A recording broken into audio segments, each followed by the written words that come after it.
Hello student, स्वागत है आपका आपके अपने यूट्यूब चैनल अपनी तो पाठशाला में। आज हम लोग क्लास 9th का चैप्टर 1 साइंस का शुरू करने जा रहे हैं और चैप्टर का नाम है मैटर इन आवर सराउंडिंग। तो इस चैप्टर को स्टार्ट करने के पहले हम लोग ये समझते हैं कि मैटर क्या होता है। तो जो भी चीज़ हम अपने आसपास देखते हैं, ठीक है, चाहे वो लिविंग हो नॉन लिविंग हो, ठीक है, इवन जो एयर जो हम फील करते हैं, तो ये सारा का सारा क्या होता है, मैटर ही है। चलिए आइए हम लोग चैप्टर्स में डिटेल में इसको देखते हैं। कह रहा है As we look at our surrounding, we see a large variety of things with a different shape, size and texture. Everything in this universe is made up of material which scientists have named matter. कह रहा है अगर हम अपने surrounding में देखेंगे, ठीक है ना, तो हमको क्या होता है कि जितना भी चीज़ दिखता है उसका अलग अलग शेप होता है, साइज होता है, टेक्सचर होता है। तो ये सारा का सारा चीज़ जो है साइंटिस्ट बोलते हैं कि ये सारा का सारा चीज़ जो हम देखते हैं, ठीक है ना, वो क्या है, मैटर है। The air we breathe, the food we eat, stones, clouds, stars, planets and animals, even a small drop of water or a particle of sand, everything is matter. कह रहा हर वो चीज़, यहाँ तक कि जो एयर हम लोग ब्रीथ करते हैं, जो खाना हम लोग खाते हैं, जो क्या कर रहे हैं कि स्टोन्स है, क्लाउड्स है, प्लैनेट्स है ना, जो ट्रीज़ है और जो बुक्स है, यहाँ तक कि जो मार्कर्स है, पानी का बूंद है, ये सारा का सारा चीज़ क्या है, मैटर ही है। We can also see as we look around that all these things mentioned above occupy space and have mass. In other words, they have both mass and volume. कह रहा है कि जितना भी चीज़ हम लोग अभी बोले हैं वो हर चीज़ क्या होता है, कुछ ना कुछ उसका मास होता है और वो स्पेस ऑक्यूपाई करता है, ठीक है ना। कह रहा है since early times human beings have been trying to understand their surrounding. Early Indian philosopher classified matter the forms of 5 basic elements, the पंच तत्व, air, earth, fire, sky and water. कह रहा है कि पुराने समय से ही जो इंडियन क्या होता है, जो इंडियन फिलोसफर्स थे वो बताते हैं कि जितना भी चीज़ हमारा सराउंडिंग में है वो पंच तत्व से बना है, मतलब 5 चीज़ से मिलके बना हुआ है। वो पंच तत्व क्या क्या है, 5 चीज़ क्या क्या है, तो वो एयर है, अर्थ है, फायर है, स्काई है और वाटर है। कह रहा है कि कुछ इसी तरह का चीज़ जो है वो क्या है कि जो एशियन ग्रीक फिलोसफर्स थे उनका भी मानना है कि ये जो क्लासिफिकेशन ऑफ मैटर है वो भी क्या है, जैसे इंडियन फिलोसफर्स बोलते थे कि पंच तत्व से मिलके बने, 5 चीज़ से मिलके हमारा सराउंडिंग बना है, तो ग्रीक फिलोसफर्स का भी यही मानना था। कह रहा है modern day scientist have evolved the 2 types of classification of matter based on their physical properties and chemical nature. अब कह रहा है कि आज के समय में कह रहा है कि जो है साइंटिस्ट जो है वो क्या होता है, क्लासीफाई करते हैं मैटर को उसके फिजिकल प्रॉपर्टीज़ के अकॉर्डिंग और उसके केमिकल प्रॉपर्टीज़ के अकॉर्डिंग। तो यहाँ पर हम लोग जो है डिटेल्स में फिजिकल प्रॉपर्टीज़ के बारे में देखेंगे मैटर का इस चैप्टर में। चलिए शुरू करते हैं। Physical nature of matter.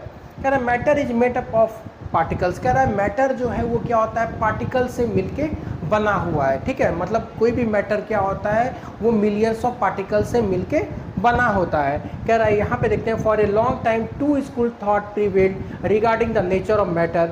One school believe that the matter is continuous like a block of wood, whereas the other thought that the matter is made up of particles like sand. Let us perform an activity to decide whether the nature of matter is continuous or particulate. कह रहा लंबे समय से जो है 2 school सोच रहे थे कि मैटर का आखिर नेचर कैसा होता है, उसके पार्टिकल्स का नेचर कैसा होता है, क्या वो सॉलिड कैसा रिजिड होता है, जैसे वुडन ब्लॉक होता है वो क्या होता है, फिक्स शेप होता है, रिजिड होता है, हार्ड होता है, या तो क्या होता है बालू के ऐसा होता है तो उसका पार्टिकल्स। तो इसी को समझाने के लिए यहाँ पर क्या किया गया है, एक एक्टिविटी दिया गया है। चलिए हम लोग एक्टिविटी को देखते हैं। कह रहा है take 100 ml beaker, fill half the beaker with water and mark the level of water. कह रहा है 100 ml का हमको बीकर लेना है और उसमें क्या करना है, वाटर को डालना है और जहाँ तक वाटर का लेवल आता है उसको क्या कर देना है, मार्क कर देना है। कह रहा है डिजॉल्व सम सॉल्ट और sugar with the help of glass rod, observe any change in the water level, what do you think has happened, the salt where does it disappear, does the level of the water change. अब कह रहा है कि उसमें या तो चीनी या तो नमक हमको क्या करना है, उसमें डिजॉल्व करना है। जब वो कम्प्लीटली डिजॉल्व हो जाएगा तो क्या वो जो वाटर लेवल जो हम लोग मार्क किए थे क्या उसमें कुछ भी बदलाव हुआ है, क्या वो राइज किया है, या जो चीनी या नमक हम लोग लिए हैं वो क्या हो गया, उसका पार्टिकल्स क्या बॉटम पे सेटल है या कम्प्लीटली डिजॉल्व हो गया। तो आखिर ये डिजॉल्व होने के बाद ये कहाँ चला गया। कह रहा है in order to answer this questions we need to use the idea that matter is made up of particles What was there in spoon, salt or sugar has now spread throughout the water.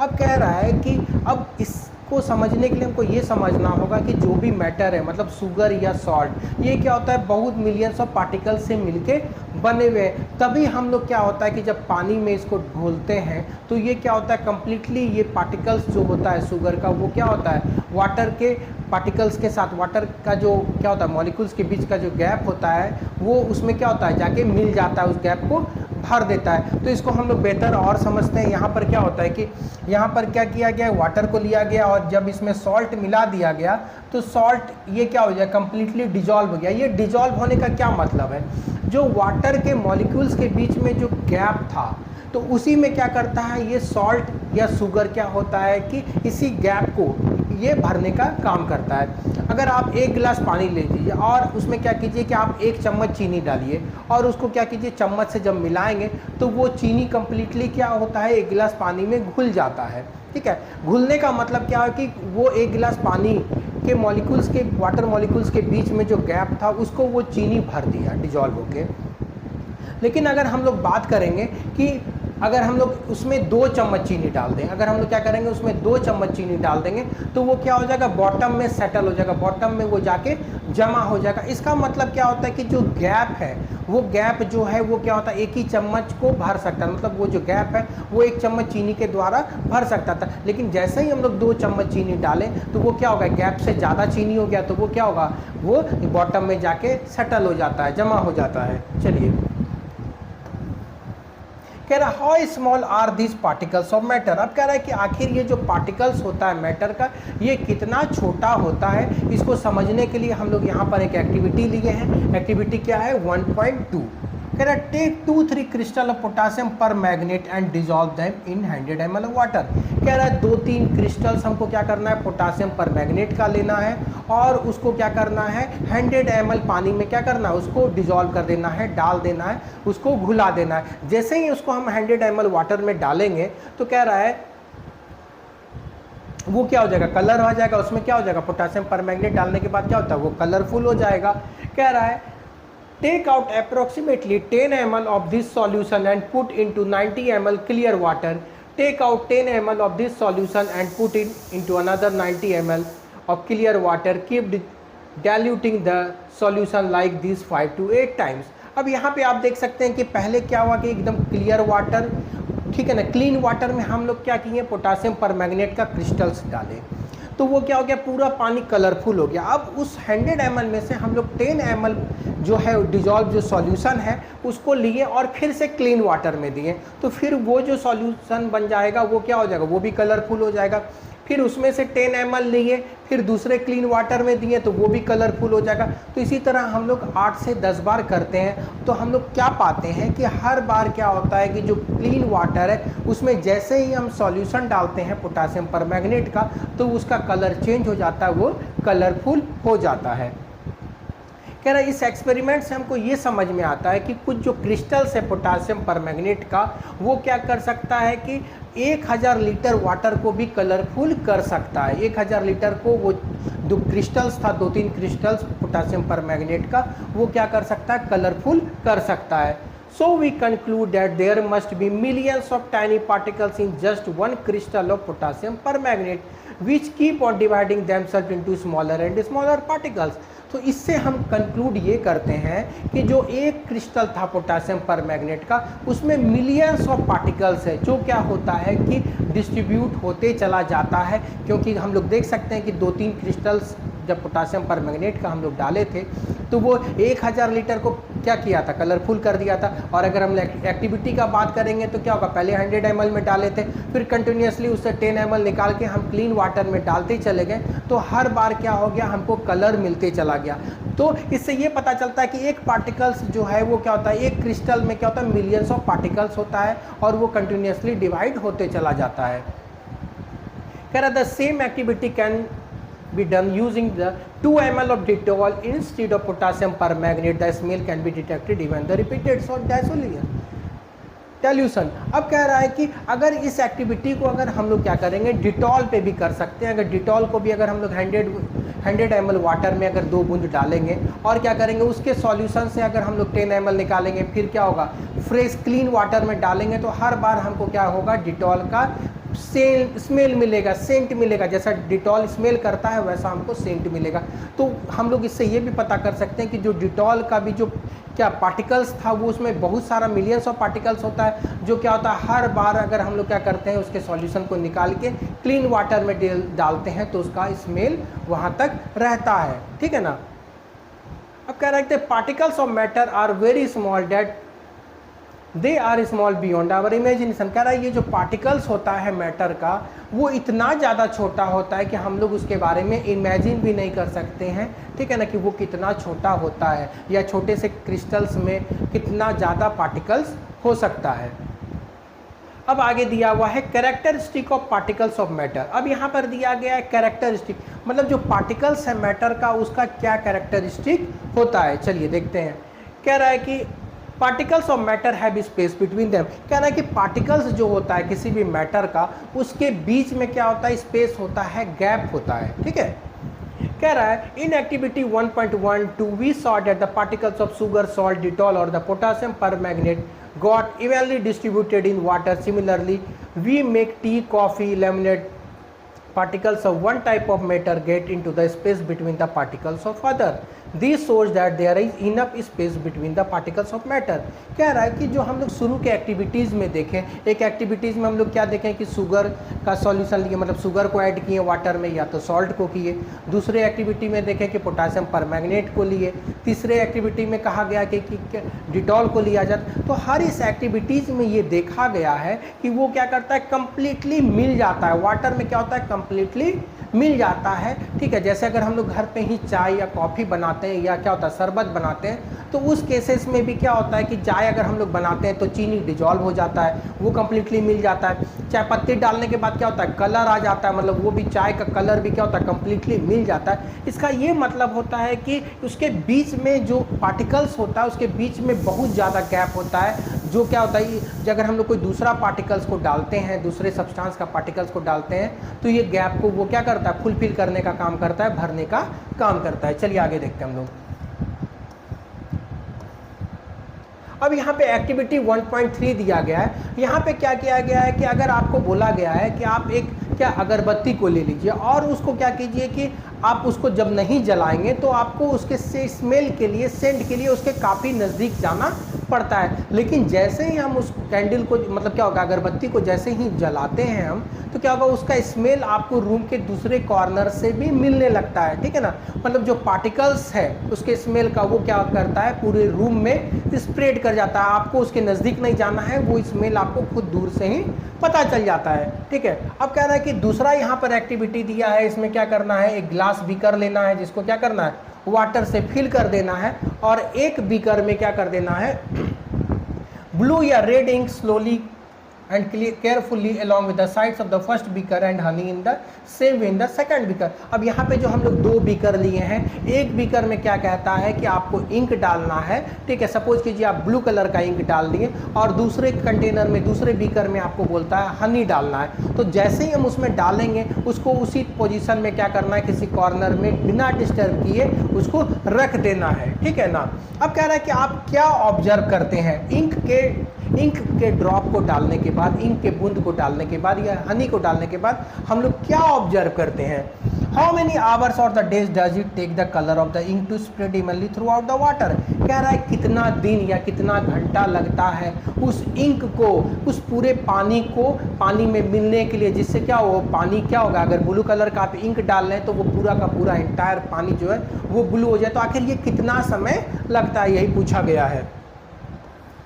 अब यहाँ पर एक और activity दिया है, activity 1.5। अब इसमें कह रहा है कि कुछ ड्रॉप लेना है कॉपर सल्फेट का या तो पोटासियम परमैंगनेट का, एक glass of hot water and another containing a cold water. Do not stir the solution, allow the crystal to settle at the bottom. What do you observe just above the solid crystal in the glass? What happens as the time passes? What does this suggest about the particles of solid and liquid? Does the rate of mixing change with the temperature, and why and how?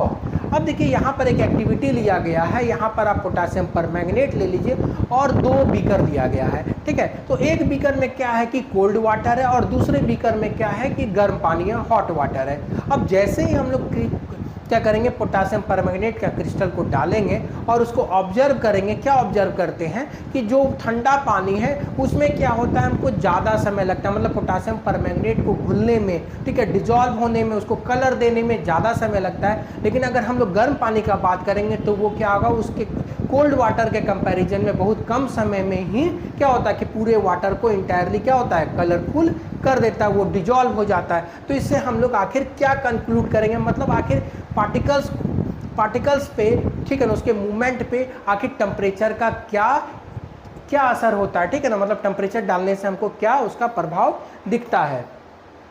अब आगे देखते हैं। The particles of matter are continuously moving, that is they possess what we call the kinetic energy.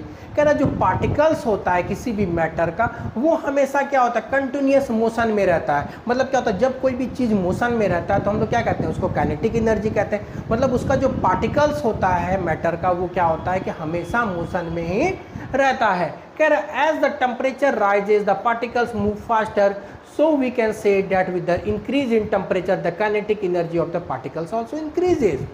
अब यहाँ पे ये बोल रहा है कि पार्टिकल्स तो ऑलरेडी क्या होता है, मोशन में रहता है, लेकिन जैसे ही हम उसको टेम्परेचर देते हैं, गर्म करते हैं, तो वो पार्टिकल्स का जो स्पीड है, काइनेटिक एनर्जी है, मोशन है, वो क्या होता है, और ज़्यादा बढ़ जाता है। और ज़्यादा क्या होता है, बढ़ जाता है। मतलब ठंडे पानी के कंपैरिजन में अगर हम लोग बात करें गर्म पानी का, तो क्या होगा, ठंडे पानी के कंपैरिजन में गर्म पानी का जो पार्टिकल्स है वो क्या होगा, ज़्यादा तेजी में मूव करेगा, उसका काइनेटिक एनर्जी क्या हो जाएगा, बढ़ जाएगा, टेम्परेचर के इंक्रीज होने के कारण।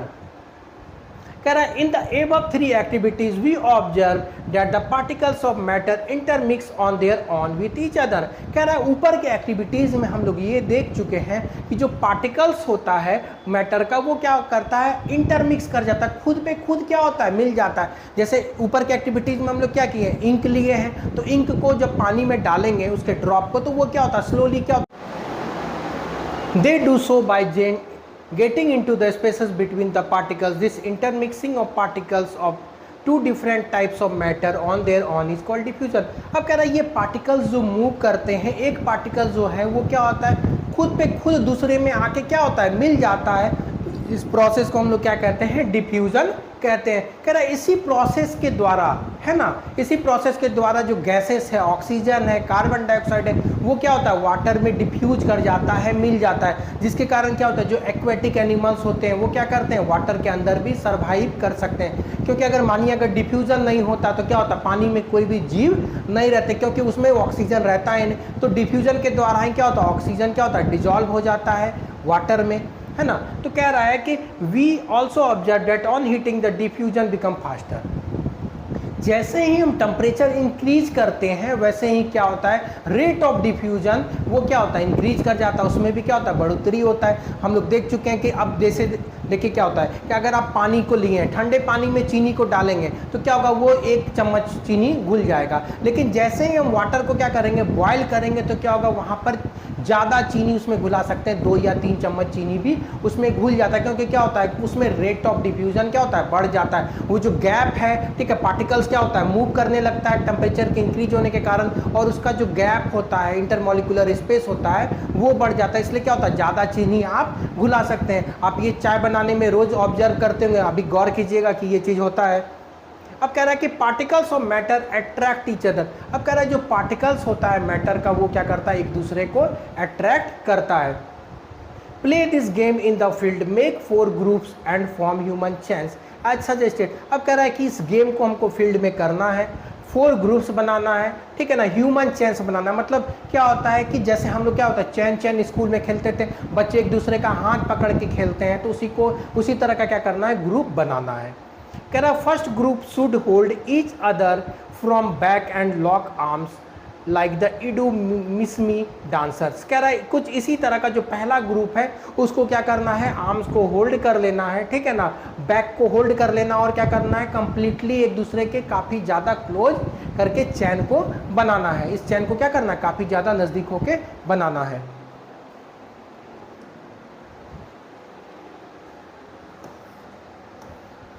कह रहे if we consider each student as a particle of matter then in, कह रहा the second group should hold hand to form human chain. अब कह रहा है कि दूसरा जो ग्रुप है उसको सिर्फ हाथ को पकड़ के, ऐसे हाथ को पकड़ के क्या करना है, उस चैन का फॉर्मेशन करना है। और जो तीसरा ग्रुप है उसको क्या करना है, सिर्फ फिंगर से, मतलब उंगली से दूसरे के बैक को क्या करना है, टच करना है, मतलब उसको होल्ड। पहला ग्रुप क्या था, काफ़ी क्या होता था, काफ़ी क्लोज था एक दूसरे से, है ना, काफ़ी क्या होता था कि एक दूसरे से काफ़ी क्लोज था। और दूसरे ग्रुप में क्या कहा गया है कि सिर्फ हाथ को पकड़ना है। और तीसरे ग्रुप में क्या कहा गया है, सिर्फ फिंगर से एक जो है एक मेंबर को दूसरे मेंबर को टच करना है। Now the fourth group of students should run around and try to break the three human chain one by one into as many groups as possible। अब कह रहा है कि जो चौथा ग्रुप ऑफ स्टूडेंट है उसको एक दूसरे से दूर भागना है। वो जो चैन है वो क्या होता है, अलग अलग ग्रुप में क्या होगा, डिवाइड होते चला जाता है। मतलब क्या होता है, लंबा सा चैन है और एक दूसरे को क्या करना है, एक दूसरे के अगेंस्ट अपोजिट डायरेक्शन में क्या करना है, फोर्स लगाना है, तो वो चैन ब्रेक हो जाएगा अलग अलग ग्रुप्स में। वही चीज़ यहाँ पे समझाया गया है। कह रहा which group has the easiest to break why, कह रहा कौन सा ग्रुप को क्या होता है इजी होगा उसको तोड़ने में। तो क्या होगा, चार तरह का ग्रुप था, कौन सा ग्रुप को क्या होगा बहुत आसानी से हम लोग तोड़ सकते हैं। If we consider each student as a particle of matter then in which group the particle held each other with the maximum force. कह रहा है अगर हम हर स्टूडेंट्स को अगर हम लोग क्या करेंगे, किसी भी मैटर का पार्टिकल्स के रूप में मान लें, तो आखिर कौन सा ग्रुप जो है वो का हमको ज़्यादा ताकत लगेगा, ज़्यादा फोर्स लगेगा उसको ब्रेक करने में, उसके पार्टिकल्स को अलग करने में। तो आप बताइए, जो पहला ग्रुप था उसमें क्या था, जो स्टूडेंट्स थे, ठीक है ना, वो काफ़ी क्लोजली थे, एक दूसरे को क्या किए थे, उसके शोल्डर को, बैक को क्या किए थे, पकड़े थे, काफ़ी सट के खड़े थे। तो वो जो ग्रुप है उसमें आपको क्या करेगा, उस चैन को तोड़ने में आपको क्या करेगा, ज़्यादा फोर्स लगेगा, उसको क्या होगा, ज़्यादा फोर्स लगेगा। वो एक दूसरे से क्या होता है, काफ़ी टाइटली पैक्ड थे, एक दूसरे से क्या थे, काफ़ी क्लोज थे, है ना। कह रहा अब एक्टिविटी 1.7 दिया गया, take an iron nail and a piece of chalk and a rubber band to try to break them by hammering, cutting or stretching. In which of these above three substances do you think the particles are held together and create force? कह रहा है यहाँ पर एक activity लिया गया है। इस एक्टिविटी में हमको क्या करना है, नेल्स को लेना है, कांटी को लेना है, दूसरे में चॉक को लेना है और तीसरे में क्या करना है, रबड़ बैंड को लेना है। कह रहा है कि हम अलग अलग तरीके से इस पर फोर्स लगाएंगे, ठीक है ना। उसको क्या कर सकते हैं, हैमर कर सकते हैं, स्क्रैच कर सकते हैं, उसको खींच सकते हैं। कह रहा है ये तीनों फोर्स लगाने के बाद हमको क्या होगा कि किसको तोड़ने में ज़्यादा फोर्स का ज़रूरत पड़ेगा, रबड़ बैंड को, चॉक को या तो आयरन नेल को, ठीक है ना। तो आप बता सकते हैं कि जिसका पार्टिकल्स क्या होगा एक दूसरे से ज़्यादा क्लोजली पैक्ड होगा, जो सॉलिड्स के केस में होता है उसमें आपको क्या होगा, ज़्यादा फोर्स लगेगा। अब तीनों यहाँ पर क्या है, सॉलिड ही है, लेकिन क्या होगा, जिसका पार्टिकल्स ज़्यादा क्लोजली होगा, जैसे आयरन नेल का पार्टिकल्स क्या है, ज़्यादा क्लोजली पैक्ड है, तो उसमें क्या होगा, आपको ज़्यादा फोर्स लगेगा। आप स्कूल जाते हैं तो चॉक को क्या कर सकते हैं, ईजिली ब्रेक कर देते हैं, ऐसे थोड़ा सा फोर्स लगाते हैं, वो चॉक क्या होता है, ब्रेक हो जाता है। इसका मतलब उसका जो पार्टिकल्स है उसके बीच में क्या है, ज़्यादा इंटरमॉलिकुलर क्या है, गैप है, जिसके कारण क्या होता है, डेंसिटी कम है ना, जिसके कारण क्या होता है, वो इजीली ब्रेक हो जाता है। और रबड़ को भी आप जब खींचते हैं तो वो लंबा हो जाता है, क्योंकि उसका जो पार्टिकल्स है वो उसके बीच में गैप ज़्यादा होता है। अब चलिए यहाँ पे आगे का एक्टिविटी दिया, activity 1.8, take some water in a container, try cutting the surface of water with your fingers. Take some water in a container, try cutting the surface of water with your fingers, were you able to cut the surface of water? What could be the reason behind the surface of water remaining together? अब कह रहा है कि आपको क्या करना है, एक बीकर में वाटर को लेना है और आपको कोशिश करना है, जैसे आप क्या करते हैं, ब्रेड के स्लाइस, ब्रेड को क्या करते हैं, जब नाइफ से कट करते हैं तो वो अलग अलग स्लाइस में, पीसेस में क्या होता है, बढ़ जाता है। क्या आप पानी के साथ ऐसा कर सकते हैं, क्या किसी लिक्विड के साथ आप ऐसा कर सकते हैं? अगर आपको दूध दिया गया तो क्या आप दूध को काट सकते हैं? आप जो पानी पीते हैं गिलास में, क्या पानी के पीसेस को कर सकते हैं? तो आखिर ऐसा क्यों नहीं होता है, हम लोग लिक्विड को, किसी भी लिक्विड को क्यों नहीं कट कर सकते हैं? कह रहा था above three activities 1.6, 1.7 and 1.8 suggest that the particles of matter have a force acting between them. This force keeps the particles together. The strength of this force attraction varies from one kind of matter to another. अब कह रहा है कि जो ऊपर के 3 activities को हम लोग देखे हैं उससे हमको एक बात समझ में आता है, जो कैरेक्टरिस्टिक है हमारे पार्टिकल्स का वो क्या है कि एक दूसरे के बीच में क्या है कि फोर्स ऑफ अट्रैक्शन है, मतलब एक दूसरे के बीच में क्या है, अट्रैक्शन है, एक पार्टिकल दूसरे से क्या है कि चिपका हुआ है ना। तो ये जो डिपेंड करता है ये क्या होता है, different types of matter. Solid में ये पार्टिकल्स क्या होता है, काफ़ी क्लोजली पैक्ड होता है, काफ़ी ज़्यादा सटा होता है, डेंसिटी ज़्यादा होता है। उससे कम डेंसिटी क्या होता है हमारे लिक्विड्स में होता है, उसका पार्टिकल्स क्या होता है, उसके पार्टिकल्स के बीच में ज़्यादा गैप रहता है ना। और अगर हम गैस का बात करेंगे तो उसके बीच के पार्टिकल्स में क्या होता है, काफ़ी ज़्यादा गैप होता है। इसी कारण से जब आप क्या कर सकते थे, आप जो देखे हैं एक एक्टिविटी में कि जब हम लोग क्या किए थे, अगरबत्ती को जलाए थे तो उसका सेंट आपको दूर से ही पता चल जाता है, क्योंकि क्या होता है उसका पार्टिकल्स क्या होता है, काफ़ी ज़्यादा उसमें स्पेस रहता है और अट्रैक्शन क्या होता है, काफ़ी कम होता है, काफ़ी दूर दूर रहता है। इसी कारण से वो इजीली क्या होता है हम तक पहुंच सकता है और हम उसका स्मेल को सूंघ सकते हैं।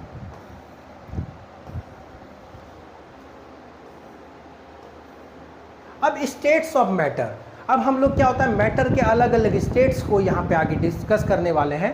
Can observe the different types of matter around you, what are the different states, we can see that the matter around us exists in the 3 different states, solid, liquid and gases। कह रहा है कि अगर हम लोग matter को observe करेंगे तो ये चीज़ देखेंगे कि जितना भी चीज़ हमारे आसपास है वो सारा का सारा क्या है, मैटर है। तो हम लोग इस मैटर को 3 टाइप्स में कैटेगराइज कर सकते हैं, ठीक है ना। ब्रॉडली एक बड़े स्तर पे हम लोग इसको 3 टाइप्स में डिवाइड कर सकते हैं। पहला जो टाइप है वो क्या है, सॉलिड है, दूसरा जो टाइप है वो क्या है, लिक्विड है, और तीसरा जो टाइप है वो क्या है, गैसेस है। कह रहा these states matter arise due to the variation in the characteristic of the particles of matter. अब कह रहा है ये जो हम लोग अलग अलग टाइप्स मैटर को डिवाइड कर दिए हैं ये उसके पार्टिकल्स के कैरेक्टर्स के अकॉर्डिंग हुआ है। मतलब हम लोग कैरेक्टर्स पढ़े ऑफ द पार्टिकल्स, तो उसी कैरेक्टर्स के अकॉर्डिंग क्या कर सकते हैं हम लोग मैटर को अलग अलग टाइप्स में, सॉलिड हो, लिक्विड हो या गैसेस में क्या कर सकते हैं, डिवाइड किया जा सकता है। Now let us study about the properties of the 3 states of matter in detail। अब हम लोग आगे क्या करेंगे कि तीनों के प्रॉपर्टीज को डिटेल में पढ़ेंगे, मतलब सॉलिड को, लिक्विड को और गैसेस को क्या करेंगे, डिटेल में पढ़ने जा रहे हैं। कह रहा है द सॉलिड स्टेट, अब कह रहा है कि यहाँ पर सॉलिड स्टेट शुरू होता है तो इसके लिए एक एक्टिविटी दिया गया है बेहतर समझने के लिए, एक्टिविटी 1.9। कह रहा है collect the following articles, a pen, a book, a needle, a piece of wooden stick, sketch the shape of the same article in your notebook by moving the pencil around them। अब यहाँ पे कह रहा है कि आपको कुछ articles लेना है, सॉलिड आर्टिकल्स लेना है, जैसे कि पेन हो गया, बुक हो गया, निडल हो गया या तो वुडन स्टिक हो गया। कह रहा है कि अब क्या करना है, उसी के शेप का आपको पेंसिल के मदद से क्या करना है, कॉपी में एक स्केच बनाना है, उस ऑब्जेक्ट को रखना है और उसके चारों तरफ आउटर बाउंड्री बनाना है। Do all this have a definite shape, distinct boundaries and fixed volume. कह रहा है कि क्या इन सारे का शेप एक जैसा है, क्या इन सारे का बाउंड्रीज एक जैसा है, या सारे का क्या है कि वॉल्यूम फिक्स है। कह रहा है what happens if they are hammered और पुल्ड और dropped, all these are capable of diffusing into each other. कह रहा है क्या आप जब इसको हैमर करेंगे, इसको जब क्या करेंगे, ठोकेंगे, किसी भी चीज़ से पीटेंगे, तो क्या कह रहा है कि इसमें क्या चेंजेस होगा। दूसरा कह रहा है क्या ये एक दूसरे में डिफ्यूज करने में कैपेबल है क्या, जैसे हम लोग देखे थे क्या कि जो पोटासियम परमैंगनेट को हम लोग वाटर में दिए थे वो डिफ्यूज कर गया था, जब हम लोग इंक को दिए थे वाटर में वो डिफ्यूज कर गया था। तो क्या सॉलिड पार्टिकल्स भी डिफ्यूज करता है क्या, इसको हम लोग देखेंगे। Try compressing them by applying a force, are you able to compress them. क्या आप अगर किसी भी क्या होगा सॉलिड पार्टिकल्स पे अगर आप कंप्रेस कीजिएगा, उस पर फोर्स लगाइएगा, उसको दबाने का कोशिश कीजिएगा, जैसे ये मार्कर है इसको हम लोग फोर्स करते हैं, क्या इसका शेप चेंज हो रहा है, ठीक है, क्या इसका हम कंप्रेस करते हैं, या आप जो बुक है उसको कंप्रेस कीजिएगा, आपके सामने जो डेस्क है उसको कंप्रेस कीजिएगा, तो क्या वो कंप्रेस होता है, क्योंकि वो सारा का सारा चीज़ क्या है, सॉलिड है, तो आप बता सकते हैं कि वो कंप्रेस होता है कि नहीं होता है। कह रहा all the above 3 examples of solids we observe that these have a definite shape, distinct boundaries and fixed volume। कह रहा है हम लोग जो ऊपर के एक्टिविटीज़ में देखे हैं, जो भी ऑब्जेक्ट्स को लिया गया है उसका शेप भी फिक्स है, उसका बाउंड्रीज भी फिक्स है, और क्या है उसका वॉल्यूम भी फिक्स है, मतलब उसका शेप भी फिक्स रहता है, उसका बाउंड्रीज भी फिक्स रहता है और सॉलिड्स का क्या होता है, वॉल्यूम भी फिक्स होता है। एंड हैव द निग्जिबल कॉम्प्रेसिबिलिटी, और ये क्या होता है, ना के बराबर दबता है, ना के बराबर दबता है। आप किसी भी सॉलिड पार्टिकल्स को, वुडन ब्लॉक को ले लीजिए, उस पर फोर्स लगाइए तो क्या वो क्या होता है, दबता है, कॉम्प्रेस होता है। जैसे आप बैलून को लेते हैं तो कॉम्प्रेस करते हैं, वो दब जाता है। लेकिन क्या आप किसी भी सॉलिड सब्सटेंस को लेते हैं और उसको कॉम्प्रेस करते हैं, क्या वो दबता है? वो बिल्कुल भी नहीं दबेगा, ना के बराबर दबता है। कह रहा है solids have a tendency to maintain their shape when subjected to outside force. कह रहा है सॉलिड का ये कैरेक्टरिस्टिक होता है कि वो अपने शेप को मेंटेन करता है। अगर आप उस पर बाहरी किसी फोर्स को भी लगाइएगा तो वो क्या करता है, अपने शेप को मेंटेन करता है। ये क्या है, सॉलिड का एक प्रॉपर्टीज है।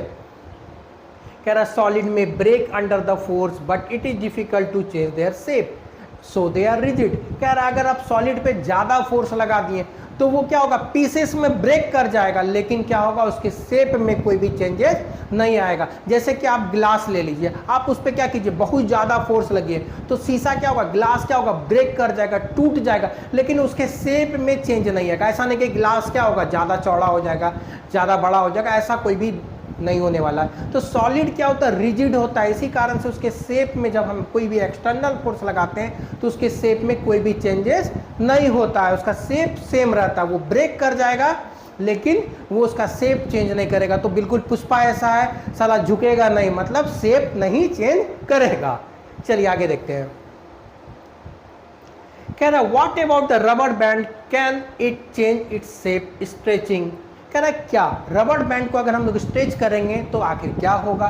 दूसरा क्वेश्चन है कि what about the sugar and the salt when kept in different jars take the shape of the jar. कह रहा है अगर हम लोग नमक और चीनी को क्या करेंगे, किसी भी डब्बे में रखते हैं तो वो क्या करता है, डब्बा का शेप ले लेता है। ठीक है, वो भी सॉलिड है लेकिन क्या करता है, डब्बा का शेप ले लेता है। तीसरा जो कहता है what about sponge, it is a solid yet we are able to compress it. कह रहा है कि अगर हम किसी स्पंज को, जिस पे आप गद्दा पे सोते हैं, तो वो भी क्या है, सॉलिड है, लेकिन आप जैसे ही सोते हैं तो वो दब जाता है, कंप्रेस हो जाता है। तो इसके बारे में हम लोग डिटेल में यहाँ पे पढ़ेंगे। कह रहा है कि हाँ ये सारा का सारा सॉलिड है। ठीक है, ये सारा का सारा क्या है, सॉलिड है। अब हम लोग रबर बैंड के बारे में डिस्कस करेंगे। A rubber band changes the shape under the force and regain the same shape when release. कह रहा है कि एक रबर बैंड को जब आप स्ट्रेच कीजिएगा, खींचिएगा, तो क्या होता है, वो अपना शेप चेंज कर जाता है, वो लंबा हो जाता है। लेकिन जैसे ही हम फोर्स को छोड़ेंगे, रिलीज करेंगे, वो अपना पोजीशन, अपना शेप को क्या करता है, रिगेन कर लेता है। फिर से वो क्या करता है, अपने ओरिजिनल शेप में आ जाता है। जैसे आप क्या करेंगे, जो बाल में रबड़ लगाते हैं या जो गुलेल में क्या करते हैं, रबड़ को स्ट्रेच करते हैं और मारने का कोशिश करते हैं, तो वो सारा का सारा जैसे आप रिलीज करते हैं वो फिर से अपने क्या होगा, ओरिजिनल पोजीशन में आ जाता है, ओरिजिनल शेप में आ जाता है। If excessive force is applied it breaks. कह रहा है कि आप रबड़ पे अगर क्या कीजिएगा, हद से ज्यादा फोर्स लगा लीजिएगा, बहुत ज्यादा फोर्स लगा दीजिएगा, तो वो क्या हो जाएगा, ब्रेक हो जाएगा। वो क्या होता है, ब्रेक हो जाता है। अब आगे के केस में the shape of each individual of sugar salt crystal remain fixed whether we take in our hand, put in plate और जार। कह रहा है कि जब आप हम लोग शुरू में क्या क्वेश्चन था कि जो चीनी है उसको हम अगर जार में लेंगे तो जार का शेप ले लेता है। ठीक है ना, अगर उसको हम कप में लेंगे तो कप का शेप ले लेता है। लेकिन यहाँ पर बात क्या है, वहाँ पर क्या होता है, बहुत सारा चीनी का क्रिस्टल्स रहता है, दाना रहता है। लेकिन क्या होता है कि जब वो दाना रहता है तो वो दाना मूव कर जाता है इधर से उधर। लेकिन अगर आप एक चीनी के क्रिस्टल को लीजिएगा, एक दाना चीनी को लीजिएगा, तो उसका शेप जो होता है वो फिक्स होता है, उसका शेप में कोई भी चेंजेस नहीं होता है। चाहे आप उसको जार में रखिए, कप में लीजिए, स्पून में लीजिए, ठीक है, आप अपने हथेली पर रखिए, उसके शेप में कोई भी चेंजेस नहीं होता है। तो वहाँ पर सॉलिड जो है उसका जो शेप है वो क्या है, क्रिस्टल है, ना कि पूरा चीनी का ढेर है ना। अब हम लोग आगे बात करेंगे स्पंज के बारे में। Sponge is a minute holes in which air is trapped when we press it the air is expelled out and we are able to compress it. अब कह रहा है जब अगर हम लोग स्पंज का बात करेंगे, ठीक है ना, स्पंज को क्या करते हैं, आप प्रेस करते हैं तो वो दब जाता है। अब देखिए कि जो स्पंज के बीच में क्या होता है, एयर गैप रहता है, जिसमें क्या होता है, एयर फील्ड रहता है। उसमें क्या होता है कि होल्स रहता है, छोटा छोटा क्या होता है, होल्स रहता है स्पंज में। जिसमें क्या होता है, एयर फिल्ड हो जाता है। जैसे ही आप उसको कंप्रेस करते हैं तो उस होल से क्या होता है, एयर बाहर निकल जाता है ना, वो क्या होता है, बाहर निकल जाता है, जिसके कारण क्या होता है, वो स्पंज दब जाता है। फिर से आप रिलीज कीजिएगा तो वो स्पंज फूल जाता है। जैसे आप सोफा पे बैठते होंगे, देखते होंगे, जैसे आप बैठते हैं, ठीक है ना, वैसे क्या होता है, वो दब जाता है। जैसे आप उठते हैं तो फिर से वो अपने ओरिजिनल शेप में आ जाता है। तो जैसे आप बैठें, जैसे आप उसको कंप्रेस किए तो उसके अंदर के होल्स में जो एयर गया हुआ था वो क्या होता है, बाहर निकल जाता है। और फिर से जैसे आप उठते हैं, उस पर से फोर्स हटाते हैं तो फिर से उसमें होल्स में क्या होता है, एयर भर जाता है। इसी कारण से क्या होता है, स्पंज क्या होता है, कंप्रेस हो जाता है। अब आगे हम लोग देखेंगे लिक्विड स्टेट के बारे में, मतलब हम लोग सॉलिड के बारे में पढ़ चुके हैं, अब हम लोग लिक्विड्स के बारे में यहाँ पे आगे देखेंगे। The water, cooking oil, milk, juice, cold drink container of a different shape, put a 50 ml mark of this container using a measuring cylinder from the laboratory. What will happen if the liquids are split on the floor? कह रहा है हमको क्या करना है, water लेना है, cooking oil लेना है, मिल्क लेना है, ठीक है ना, कुछ जूस, कोल्ड ड्रिंक, कुछ भी ले सकते हैं। कह रहा है कि अलग अलग शेप का हम कंटेनर लेंगे, अलग अलग शेप का क्या करेंगे, कंटेनर लेंगे, और 50 ml मार्क जो है हर कंटेनर में डाल देंगे, ठीक है ना। हर कंटेनर में जो 50 ml मार्क है उसको क्या करेंगे, मार्क कर देंगे। कह रहा है what will happen if the liquid are split on the floor. कह रहा है कि क्या होगा अगर लिक्विड को हम लोग क्या करेंगे, फ्लोर पे क्या होगा, जमीन पे गिरा देंगे। कह रहा है measure 50 ml of any of the liquid, transfer it into the different container one by one, does the volume remain the same, does the shape of the liquid remain the same. कह रहा है कि अब क्या करना है, हमको क्या करना है, 50 ml मार कर दे, मतलब हर लिक्विड, चाहे वो मिल्क हो, वाटर हो, ऑयल हो, कोल्ड ड्रिंक हो, सब 50-50 ml ले लिए। अब कह रहा है कि एक कंटेनर से हम क्या करेंगे, दूसरे कंटेनर में जब डालेंगे तो उसका वॉल्यूम फिक्स होगा, मतलब वो 50 ml ही रहेगा। जैसे आप घर पे क्या होता है कि कभी आप कोल्ड ड्रिंक लाते हैं तो 2 लीटर का कोल्ड ड्रिंक लाएंगे, तो अगर आप उसको क्या करेंगे 2 लीटर का कोल्ड ड्रिंक लाएंगे, अगर आप उसको 250 ml ग्लासेस में देंगे तो वो क्या होगा, 8 ग्लास हो जाएगा। लेकिन क्या होगा, वो इंक्रीज या डिक्रीज नहीं होगा। आप उसका शेप को चेंज कर सकते हैं लेकिन उसके वॉल्यूम को चेंज नहीं कर सकते, वो रहेगा क्या, 2 ही लीटर। आप उसको किसी भी कंटेनर में डालिएगा, उसका शेप चेंज होगा, वॉल्यूम चेंज नहीं होगा। कह रहा है when you pour the liquid from one container into another does it flow easily. कह रहा है क्या आप जब लिक्विड को एक कंटेनर से दूसरे कंटेनर में डालते हैं तो क्या होता है, वो इजीली फ्लो कर जाता है, वो क्या करता है, आराम से बह जाता है। जैसे आप कोल्ड ड्रिंक का बोतल लाएं, उसको ग्लास में सर्व कीजिएगा तो क्या होगा, वो इजीली क्या होगा, आपके ग्लास में आ जाएगा, ठीक है ना। कह रहा we observe that liquid have no fix shape but have a fixed volume, they take up the shape of the container in which they are kept, liquid flow and change the shape, so they are not rigid but can be called fluid.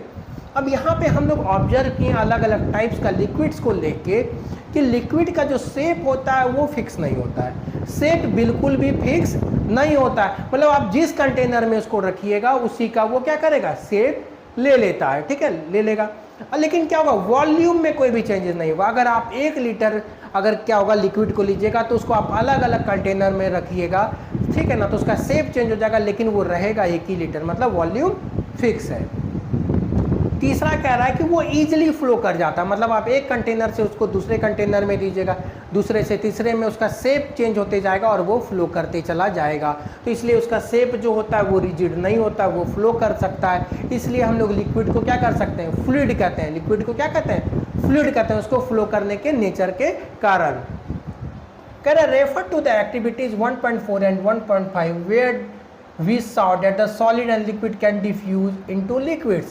कह रहा है हम लोग activities 1.4 और 1.5 में देख चुके हैं कि सॉलिड और लिक्विड क्या करता है, एक दूसरे में डिफ्यूज कर जाता है। जैसे पोटासियम परमैंगनेट लिए थे, सॉलिड क्रिस्टल था, लिक्विड में क्या हुआ, वो डिफ्यूज कर गया, मिल गया, उसका पार्टिकल्स क्या हुआ, कंप्लीटली मिल गया। तो ये इजिली क्या कर सकता है, डिफ्यूज कर जाता है। The gases from the atmosphere diffuse and dissolve in the water. These gases, especially oxygen and carbon dioxide, are essential for the survival of aquatic animals and plants। कह रहा है कि उसी तरह लिक्विड में क्या कहता है कि गैसेस भी डिफ्यूज करता है अपने आप, जो गैसेस का पार्टिकल्स है वो आके लिक्विड में मिल जाता है, और इसी प्रोसेस को हम लोग पहले पढ़ चुके हैं, क्या कहते हैं, डिफ्यूजन कहते हैं। कह रहा है कि जो वाटर होता है उसमें ऑक्सीजन कार्बन डाइऑक्साइड क्या करता है, डिफ्यूज होके मिल जाता है, जिसके कारण से क्या होता है, एक्वेटिक एनिमल्स उसमें जिंदा रह सकते हैं, जो प्लांट्स है वो कार्बन डाइऑक्साइड लेके क्या कर सकते हैं, जिंदा रह सकते हैं। तो ये किस कारण से होता है, जो डिफ्यूजन का प्रॉपर्टी होता है लिक्विड्स में, उसी कारण से क्या होता है, ये लोग जिंदा रहते हैं। कह रहा all living creatures need to breathe for survival, the aquatic animal can breathe under water due to the presence of dissolve oxygen in water, thus we may conclude that solid liquid and gases can diffuse in liquids। कह रहा है इससे हम लोग क्या कर सकते हैं, कंक्लूड कर सकते हैं कि सॉलिड भी उसमें डिफ्यूज हो गया, लिक्विड भी डिफ्यूज हो गया और गैसेस भी डिफ्यूज हो जाता है लिक्विड में। तो ये लिक्विड का हम लोग प्रॉपर्टीज देख चुके हैं। The rate of diffusion of liquid is higher than that of solid. कह रहा रेट ऑफ डिफ्यूजन जो है वो सॉलिड का क्या होता है कि ज़्यादा होता है, मतलब क्या होता है, वो लिक्विड का जो होता है ज़्यादा होता है, सॉलिड्स के कंपैरिजन में क्या होता है, उसमें रेट ऑफ डिफ्यूजन ज़्यादा होता है, मतलब उसमें ज़्यादा तेज़ी से क्या होता है, मिल सकता है कोई भी दूसरे का पार्टिकल्स, दूसरे सब्सटेंस का पार्टिकल्स क्या होता है उसमें आराम से ईजिली मिल सकता है। उसका रेट क्या होगा, उसका स्पीड क्या होगा, ज़्यादा होगा। कह रहा है this is due to the fact that in the liquid state the particles move freely and have the greater space between them other compare to the particles in the solid. कह रहा है इसका वजह क्या है, जो पार्टिकल्स होता है लिक्विड का उसके बीच में ज़्यादा गैप होता है, उसके बीच में क्या होता है, ज़्यादा गैप होता है। अब ज़्यादा गैप होगा तो क्या होगा, आप मूव कर लीजिएगा, अगर कोई भी चीज़, जैसे ये दो पार्टिकल्स है, ये दो पार्टिकल्स, इसके बीच में क्या सॉलिड है तो यहाँ पर ऐसे एकदम सट्टा सट्टा है, तो ये मूव करने में क्या होगा, इसको काफ़ी तकलीफ होगा, नहीं मूव कर पाएगा, ज़्यादा फ्रिक्शन होगा। लेकिन इसके बीच में क्या होगा, गैप हो गया, ये दो पार्टिकल्स है, ये क्या होगा, ईजिली कह सकता है, मूव कर सकता है। इसी वजह से क्या होगा, डिफ्यूजन उसमें ज़्यादा हो जाता है, स्पेस ज़्यादा है, इसी कारण से क्या होता है उसमें डिफ्यूजन ज़्यादा तेजी से होता है सॉलिड के कंपैरिजन में। ठीक है, अब आगे हम लोग तीसरा में पढ़ेंगे गैसेस। सॉलिड को पढ़ चुके, लिक्विड को पढ़ चुके, अब हम लोग गैसेस स्टेट को पढ़ेंगे यहाँ पे। Have you ever observed a balloon seller filling a number of balloons from a single cylinder of gas? Inquire from him how many balloons is he able to fill from a cylinder। कह रहा आपने देखे होंगे जब आप मेला में जाते हैं तो क्या होता है, वहाँ पे बैलून बेचने वाला रहता है, ठीक है ना, तो वहाँ पे बैलून बेचने वाला क्या करता है, सिलेंडर से बैलून को भरता है, फुलाता है। तो कह रहा है कि उस छोटे से सिलेंडर से वो क्या होता है, बहुत सारे बैलून्स को फुला देता है, ठीक है ना, तो बहुत सारे बैलून्स को क्या करता है, वो फुला देता है। ये आप देखें हैं, ठीक है ना, आपको उससे पूछना है कि आखिर ये कैसे कर सकता है, उस छोटे से सिलेंडर में जो भरा हुआ गैस है उससे बहुत सारे बैलून्स को वो कैसे फुला सकता है। कह रहा है यहाँ पर एक्टिविटी दिया है 1.11। कह रहा है take 300 ml syringe and close their nozzle by the rubber cork as shown in figure 1.4। Remove the piston from all the syringe, leaving one syringe untouched. Fill the water in the second, pieces of chalk in the third. Insert the piston back into the syringe. You may apply some Vaseline on the piston before inserting them into the syringes for the smooth movement. Try to compress the content by pushing the piston in the each syringe। कह रहा है syringe तो आप देखे होंगे, injection वाला जो syringe आता है वो क्या होता है आप देखे होंगे, तो उसमें क्या होता है, ये सिलेंडर रहता है, ये जो पार्ट रहता है वो क्या होता है, सिलेंडर रहता है, और ऊपर से पिस्टन होता है जिसको क्या किया जाता है, कॉम्प्रेस किया जाता है, ऊपर से फोर्स लगा के क्या किया जाता है, दबाया जाता है, ठीक है ना। तो ये क्या हो गया, इसका पिस्टन हो गया। अब कह रहा है कि 3 हमको इस तरह का सिरिंज को लेना है, उसके पिस्टन को बाहर निकाल देना है, और जहाँ पे निडल लगता था वहाँ पर हमको रबड़ का कॉर्क लगा देना है, जिससे क्या होगा, जो भी चीज़ है वो क्या होगा, बाहर ना हो पाए, ठीक है। उसको कंप्लीटली क्या कर देना, पैक कर देना है हमको, उसका आउटलेट वाला पार्ट को रबड़ कॉर्क से। अब एक में कह रहा है कि हम, एक में क्या होगा, ऑलरेडी उसमें एयर भरा हुआ है, दूसरे में क्या कह रहा है कि दूसरे में हमको क्या करना है, चॉक पाउडर लेना है, दूसरे में क्या करना लेना है हमको, उसमें चॉक पाउडर लेना है, दूसरे में क्या करना है चॉक, तीसरे में चॉक पाउडर, और दूसरे में क्या कर देना है, वाटर को लेना है। फिर से हमको क्या करना है, उसमें पिस्टन लगा देना। पिस्टन को स्मूथली मूव करने के लिए उसमें क्या कर सकते हैं, वैसलीन को लगा सकते हैं, ताकि क्या करे, वो स्मूथली मूव कर सके। अब क्या करना है हमको, उस पिस्टन को एक एक करके तीनों को कंप्रेस करना है। अब ये कंप्रेस करेंगे नीचे से तो क्या हुआ, ये कॉर्क लगा हुआ है। अब इसमें क्या हुआ कि ये भरा हुआ है, एक में चॉक पाउडर, एक में लिक्विड, तीसरे में गैस भरा हुआ है। जैसे ही हम कंप्रेस करेंगे तो कह रहा है कि किस में पिस्टन हमारा इजीली मूव होता है, जो चौक जिसमें हम लोग पहले क्या किए हैं, गैस लिए हैं, जब हम उसका पिस्टन को प्रेस करेंगे तो क्या होगा, थोड़ा सा कॉम्प्रेस होगा, मतलब वो क्या होगा, वो पिस्टन आगे की तरह मूव कर जाएगा। लिक्विड में अगर हम बात करेंगे तो वो स्लाइट कॉम्प्रेस होगा, वो क्या होगा, थोड़ा सा क्या होगा, ये पिस्टन क्या होगा, नीचे आएगा, नीचे क्या होगा, ये पिस्टन थोड़ा सा नीचे आएगा। लेकिन अगर हम तीसरा सिरिंज का बात करें तो उसमें हम लोग चॉक पाउडर डाले हैं, तो वो क्या होगा, बिल्कुल भी नीचे नहीं आएगा, वो जिस पोजीशन में जहाँ तक चौक भरा है वहीं तक वो रहेगा। कह रहा है इससे हम क्या, इस ऑब्जर्वेशन से हम लोग क्या देखे हैं, इस ऑब्जर्वेशन से हम लोग को क्या समझ में आता है। We have observed that the gas are highly compressible as compared to solid and liquid। कह रहा है इस पिस्टन वाले एक्टिविटीज से हमको ये समझ में आता है कि हम लोग क्या किए थे, एक में गैस लिए थे, दूसरे में लिक्विड लिए थे, तीसरे में सॉलिड लिए थे।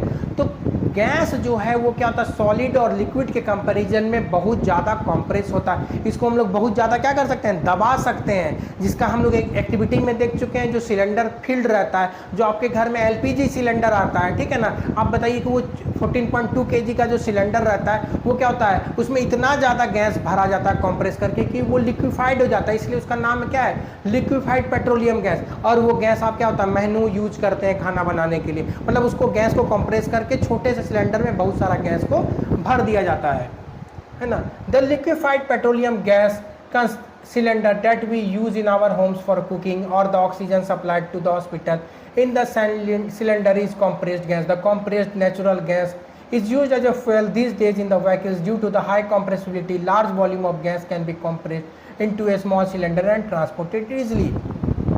कह रहा है गैस इजिली कंप्रेस हो सकता है, इसलिए क्या होता है, छोटे से सिलेंडर में हम लोग बहुत ज़्यादा गैस को फिल कर सकते हैं, भर सकते हैं। तो इसका एग्जांपल क्या है, एलपीजी सिलेंडर, जो हम लोग क्या होता है अभी डिस्कस किए, जो हम लोग घर में खाना बनाने के लिए यूज करते हैं, जो हम लोग हॉस्पिटल्स जाते हैं, ठीक है ना, तो वहाँ पे क्या होता है, ऑक्सीजन सिलेंडर्स रहता है, तो ऑक्सीजन को भी क्या होता है, ऑक्सीजन भी गैस है, उसको भी हम लोग कंप्रेस करके क्या कर सकते हैं, सिलेंडर में भरते हैं।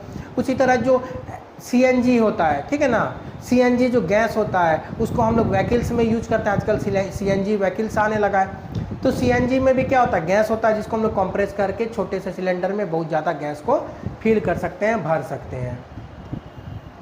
We come to know of what is being cooked in the kitchen without even entering there by the smell that reaches our nostril. How does this smell reach us? The particles of aroma of the food mixed with the particles of the spread from the kitchen reach us and even farther away. The smell of hot cooked food reaches us in seconds comparative with the rate of diffusion of the solid and liquid. So high speed of particles and large space between them gases, so the property of diffusion very fast into the other gases. अब क्या यहाँ पे दिया गया है कि आप क्या होगा कि किचन में अगर कुछ अच्छा बन रहा है, जैसे आप स्कूल से घर आए, ठीक है ना, आपको कुछ अच्छा महक रहा है, तो आपको दूर से ही पता चल जाता है कि कुछ अच्छा खाने का आज बना है। तो ये कैसे पॉसिबल होता है ना। किसी दूसरे के यहाँ अगर क्या होगा कि कुछ खाना बन रहा है तो आप स्मेल से ही पता कर लेते हैं कि हाँ आज जो है इसके यहाँ ये चीज़ अच्छा बना है। जैसे क्या होता है कि नॉनवेज होता है, उसका स्मेल क्या होता है कि बहुत दूर से ही पता चल जाता है, फिश का स्मेल आपको बहुत दूर से पता चल जाएगा। तो ये आखिर स्मेल कैसे हो जाता है, जो स्मेल होता है, ये जो गैस पार्टिकल्स होता है, इसमें गैप क्या होता है, बहुत ज़्यादा होता है। तो क्या होता है, एयर में इजीली डिफ्यूज कर जाता है, जिसके कारण क्या होता है, ये आपके नाक तक बहुत जल्दी पहुंच जाता है, बहुत इजीली पहुंच जाता है, जिसके कारण क्या होता है, आप दूर से ही उसके सेंट को, उसके स्मेल को महसूस कर सकते हैं, पता लगा सकते हैं, है ना। जब कभी भी क्या होता है कि आप सड़क उड़क पर जाते हैं तो कुछ क्या होता है, मरा हुआ चीज़ रहता है, तो बहुत दूर से ही वो गंध करने लगता है, दुर्गंध करने लगता है, स्मेल करने लगता है। आप अपने नाक को क्या कर सकते हैं, क्या करते हैं हम लोग, नाक को ढक लेते हैं, बंद कर लेते हैं हैंडकरचिप से। तो ये आखिर कैसे होता है, जो वो उसमें गैसेस जो निकलता है वो क्या होता है कि एयर में डिफ्यूज कर जाता है और वो हमारे नाक तक पहुंच जाता है। In the gases state the particles move about the randomly at higher speed. Due to the random movement, the particles hit each other and also the walls of the container. The pressure exerted by the gas is because of the force exerted by gas particles per unit area on the walls of the container. अब कह रहा है कि gases state में क्या होता है, particles बहुत ज़्यादा मूवमेंट में रहता है। मतलब सॉलिड, लिक्विड और गैसेस के कंपैरिजन में गैस का जो पार्टिकल्स होता है वो काफ़ी, उसमें काइनेटिक एनर्जी, हम लोग पढ़े कि पार्टिकल्स में क्या होता है, काइनेटिक एनर्जी रहता है, वो हमेशा मूव करता है। लेकिन गैस का पार्टिकल्स दूर होने के कारण, उसमें स्पेस ज़्यादा होने के कारण उसका मोशन काफ़ी ज़्यादा रहता है, उसका काइनेटिक एनर्जी क्या होता है कि बहुत ज़्यादा रहता है। तो वो क्या करता है, प्रेशर क्या होता है, अपने पूरे वॉल्स पे प्रेशर क्या करता है, एग्जर्ट करता है। अब आप एक बात कहिए, जैसे आप क्या होता है कि अगर क्या होगा, एक बोतल में पानी ले लीजिए, ठीक है ना, और बोतल को क्या कीजिए, जैसे ये बोतल है, इसमें हम लोग क्या किए, पानी को भर दिए।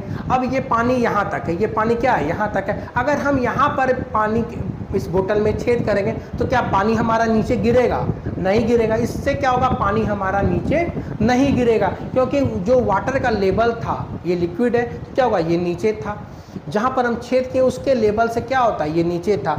लेकिन ये प्रेशर कहाँ पे एग्जर्ट करेगा, जहां पे ये भरा था वहीं पर। अगर हम यहाँ पर छेद करेंगे तो पानी गिरना शुरू हो जाएगा। मतलब ये सिर्फ और सिर्फ जिस सरफेस को टच कर रहा है उसी पर ये प्रेशर एग्जर्ट कर रहा है, इसके वॉल्स पे।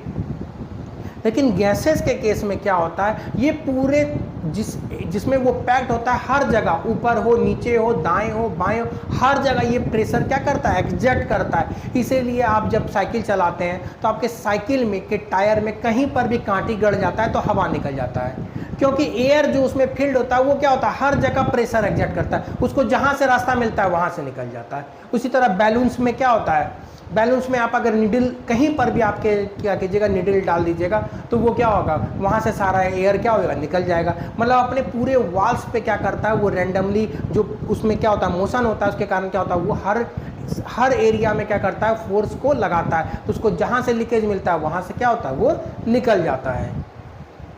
तो आप देख सकते हैं यहाँ पे पार्टिकल्स है, ठीक है ना, यहाँ पे क्या है, पार्टिकल्स है, ये दिखाया गया है। सॉलिड का पार्टिकल्स देख सकते हैं काफी क्लोजली पैक्ड है। अब क्लोजली पैक्ड है तो मूव नहीं करेगा, है ना। जैसे आप एक बेंच पे अगर 5 बच्चे को बैठा दिया जाए, है ना, तो क्या होगा, आप एकदम काफी सट के बैठिएगा तो क्या होगा, हर बच्चे को मूव करने में काफी ज्यादा तकलीफ होगा। वही केस होता है लिक्विड में, वही केस होता है सॉलिड में, जब क्या होता है, वो काफी सटा रहता है उसका पार्टिकल। अगर उसी बेंच पे आप क्या होगा, 4 बच्चे को बैठाइएगा तो क्या होगा, वो स्लाइट मूवमेंट कर लेगा, हिल डोल लेगा, वो क्या होगा, मूवमेंट कर लेगा।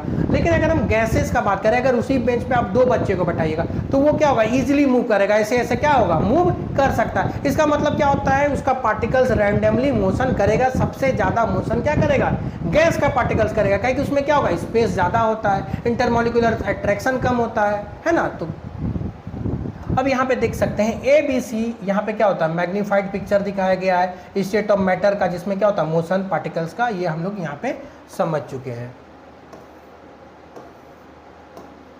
अब can matter change is state, अब कह रहा है क्या मैटर जो है वो अपना स्टेट को चेंज कर सकता है। क्या सॉलिड से लिक्विड में जा सकता है, क्या लिक्विड से गैस में जा सकता है, क्या होता है इंटर कन्वर्सन, वो क्या होता है अपने स्टेट को क्या आदान प्रदान कर सकता है, मतलब एक स्टेट से दूसरे में जा सकता है। स्टेट का ये मतलब नहीं है कि क्या कर दीजिएगा आप, क्या होगा, आप एक स्टेट से इंडिया के, एक स्टेट से यूपी से क्या होगा, आप बंगाल चले जाइए, बिहार चले जाइए, गुजरात चले जाइए, ये वाला स्टेट का बात नहीं हो रहा, मैटर के स्टेट का बात हो रहा है। सॉलिड से लिक्विड में, लिक्विड से गैस में क्या वो जा सकता है, इसको हम लोग यहाँ पे देखेंगे। We all know from our observation that water can exist in the 3 state of matter। हम लोग ये चीज़ देख चुके हैं कि वाटर जो है वो क्या होता है, तीनों स्टेट में रहता है। सॉलिड के स्टेट में रहता है आइस के फॉर्म में, लिक्विड के स्टेट में रहता है वाटर के फॉर्म में, गैस के स्टेट में रहता है वाटर वेपर के फॉर्म में। कह रहा है what happens inside the matter during the this change of state, what happens to the particles of the matter during the change of the state. कह रहा है पार्टिकल्स, मैटर के पार्टिकल्स में क्या होता है जब उसका स्टेट चेंज होता है, उसका अवस्था चेंज होता है, तो आखिर क्या होता है, how does this change of the state take place. कह रहा है ये स्टेट जो है वो कैसे चेंज होता है। तो इसको हम लोग क्या कर सकते हैं, यहाँ पर एक एक्टिविटी दिया हुआ है ना। Take 150 ml of ice in a beaker and suspend a laboratory thermometer so that its bulb in contact with the ice। अब कह रहा है कि यहाँ पर हमको एक बीकर लेना है, बीकर में हम क्या किए, आइस क्यूब्स को ले लिए हैं, और क्या करना है, उसमें क्या करते हैं, एक थर्मोमीटर डाल दिए हैं जो क्या करेगा, उसका टेम्परेचर को मेजर करेगा। और ये जो थर्मोमीटर है ये क्या है, पूरी तरह से आइस क्यूब्स के कांटेक्ट में, आइस क्यूब्स के क्या है, कांटेक्ट में है। और नीचे से हम लोग क्या करते हैं, बर्नर दे रहे हैं, हीट सप्लाई कर रहे हैं। हम लोग क्या कर रहे हैं, हीट सप्लाई कर रहे हैं। The conversion of ice to water, अब जैसे ही हम लोग क्या करेंगे, थर्मोमीटर डाल दिए, आइस को क्या किए, हीट करने लगे। यहाँ पे ट्राइपॉड स्टैंड लिया गया है, नीचे से एक बंसन बर्नर डला के क्या किया गया है, आग दिया जा रहा है, जिसके कारण क्या होता है, वो आइस को हीट सप्लाई हो रहा है और वो आइस क्या होगा, मेल्ट कर जाएगा, पिघल जाएगा, पानी में चेंज हो जाएगा, लिक्विड स्टेट में आ जाएगा। ठीक है, कह रहे start heating the beaker on the low flame, note the temperature when the ice starts melting. कह रहा है कि उसका टेम्परेचर को मेजर करना है, नोट करना है जब वो मेल्ट करने लगेगा। Note the temperature when all the ice has converted into water, कह रहा है उस टेम्परेचर को भी हमको मेजर करना है जब पूरा का पूरा आइस जो है वो क्या हो गया, लिक्विड में, वाटर में चेंज हो गया। कह रहा record your observation for this conversion of solid to liquid state. Now put glass rod in beaker and heat while stirring till water starts boiling. अब कह रहा है कि इसमें ग्लास रॉड डालना है, ठीक है ना, बीकर में, और उसको तब तक गर्म करना है कि पूरा का पूरा वाटर जो है वो बॉइलिंग ना करने लगे। Keep a careful eye on the thermometer reading till most of the water has evaporated. अब क्या करना है कि पूरा का हमको अपना पूरा ध्यान क्या करना है, थर्मोमीटर पे देना है कि पूरा का पूरा वाटर जो है वो क्या होगा, वेपर में चेंज कर जाएगा। उस समय तक हमको क्या करना है, थर्मामीटर के टेम्परेचर को गौर करना है, नोट करना है। कह रहा है सारा ऑब्जर्वेशन को रिकॉर्ड करना है, conversion of water to liquid state और उसके बाद गैसियस स्टेट।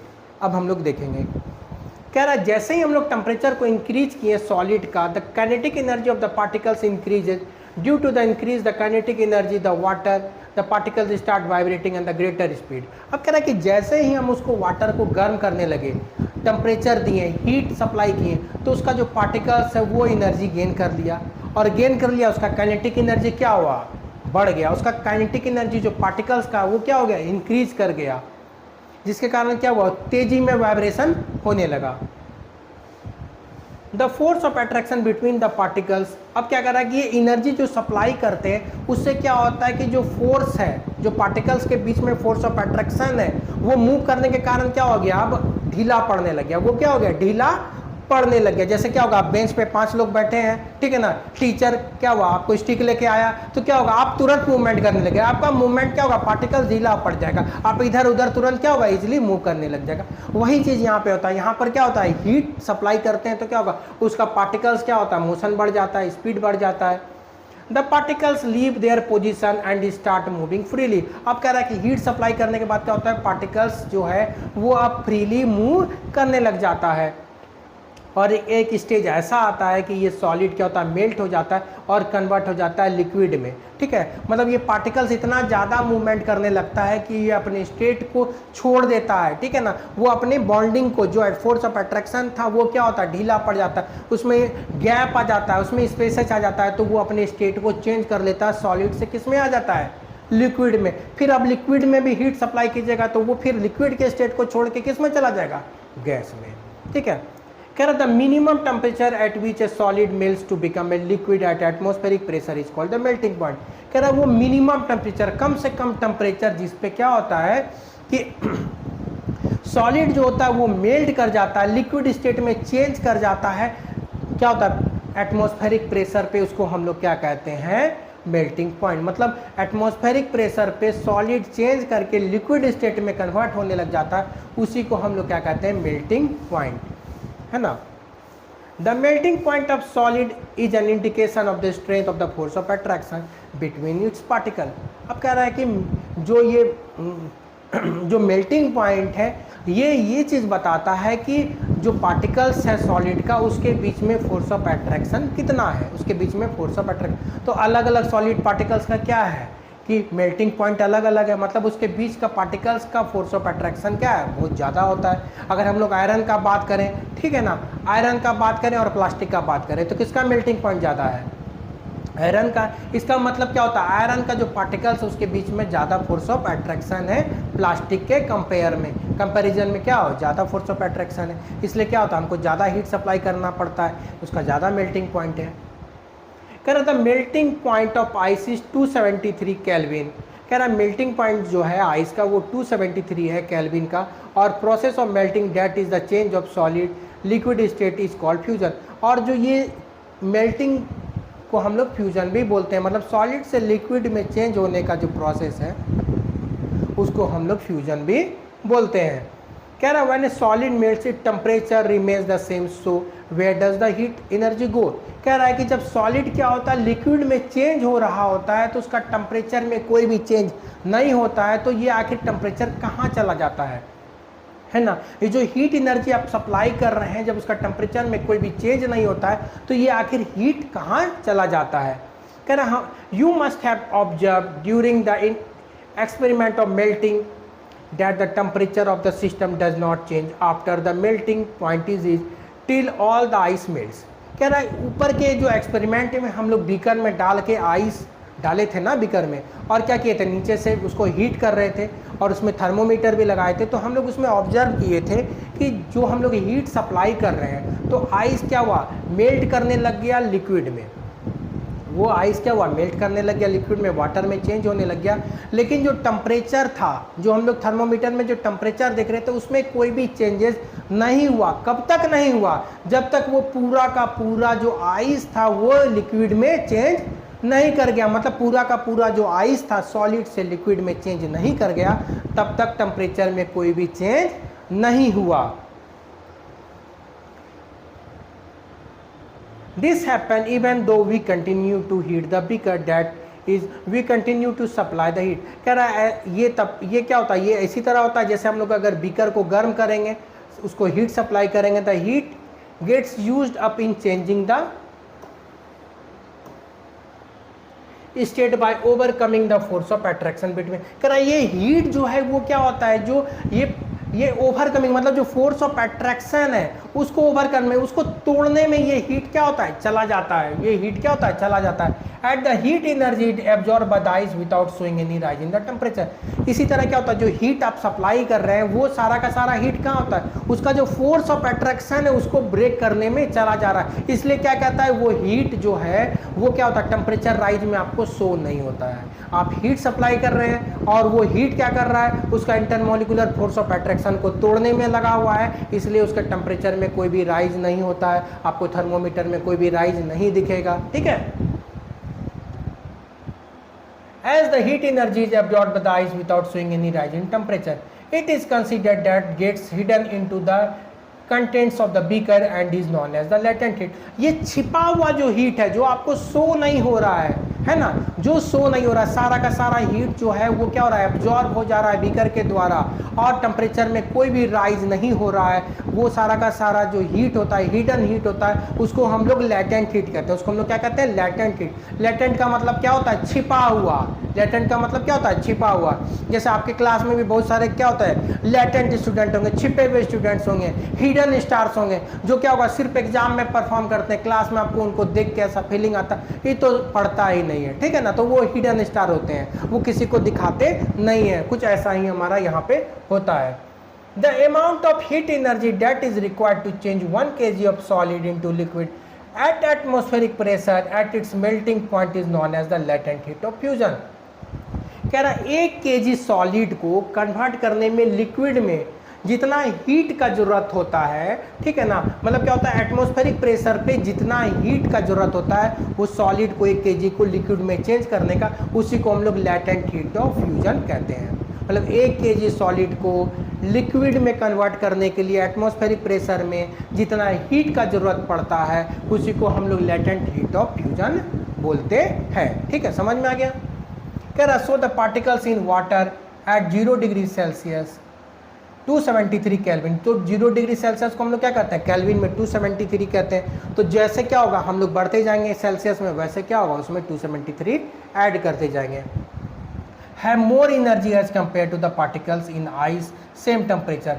कह रहा है कि जो पानी का जो पार्टिकल्स होता है उसमें ज़्यादा एनर्जी होता है। उसमें क्या होता है, ज़्यादा एनर्जी होता है। अगर हम लोग बात करें 0 डिग्री में आइस का जो एनर्जी का लेवल होता है वो क्या होता है, वाटर के लेवल से क्या होता है, कम होता है। मतलब वाटर में ज़्यादा एनर्जी होगा, यही चीज़ दिया है। The particles in the water at 0 degree have the more energy. मतलब जो 0 डिग्री पे जो पानी में जो क्या होगा, ज़्यादा एनर्जी होगा, 0 डिग्री पे आइस में जो एनर्जी होगा उसके पार्टिकल्स में, उससे ज़्यादा एनर्जी किसमें होगा, हमारा वाटर में, ठीक है, क्योंकि वहाँ पर भी क्या है, हिडन है, ठीक है ना, लैटेंट। कह रहे when we supply heat energy to water the particles start moving faster at a certain temperature. जैसे ही हम लोग हीट सप्लाई करते हैं वाटर पे तो पार्टिकल्स क्या करता है, बहुत तेजी में मूव करने लगता है। कह रहा है certain temperature a point is reached when the particles have enough energy to break the force of attraction of each other at this temperature the liquid start changing into gas.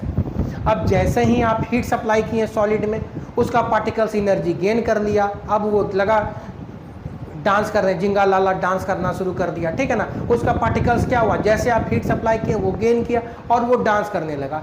मतलब वो जो है डांस कब तक करेगा, particles उसका randomly move करने लगा। वो क्या होगा, एक स्टेट ऐसा आ जाएगा जिसमें क्या होगा, वो पार्टिकल्स इतना ज़्यादा एनर्जी गेन कर चुका है कि वो उस बॉन्ड को तोड़ देगा कि चलो टाटा बाय बाय अब हम जा रहे हैं। तो वो उस स्टेट पे क्या करेगा, सॉलिड से निकल के गैस में, लिक्विड में कन्वर्ट कर जाएगा। फिर लिक्विड का पार्टिकल्स को आप गर्म करिएगा तो वो क्या होगा, अपना स्टेट चेंज करके गैस में हो जाएगा। तो जब आप हीट सप्लाई करते हैं तो क्या होता है, वो एनर्जी गेन करता है, अपने पार्टिकल्स के साथ बॉन्डिंग को तोड़ता है, और जब वो बहुत ज़्यादा एनर्जी गेन करता है तो उस बॉन्डिंग को तोड़ के वो दूसरे स्टेट में एंटर कर जाता है, दूसरे स्टेट में वो चला जाता है ना। The temperature at which the liquid starts boiling at the atmospheric pressure is known as the boiling point। कह रहा है वो टेम्परेचर जिस पे क्या होता है, लिक्विड बॉयल करना शुरू होता है, उबलना शुरू हो जाता है एटमॉस्फेरिक प्रेशर पे, तो उस टेम्परेचर को हम लोग क्या कहते हैं, बॉइलिंग पॉइंट कहते हैं।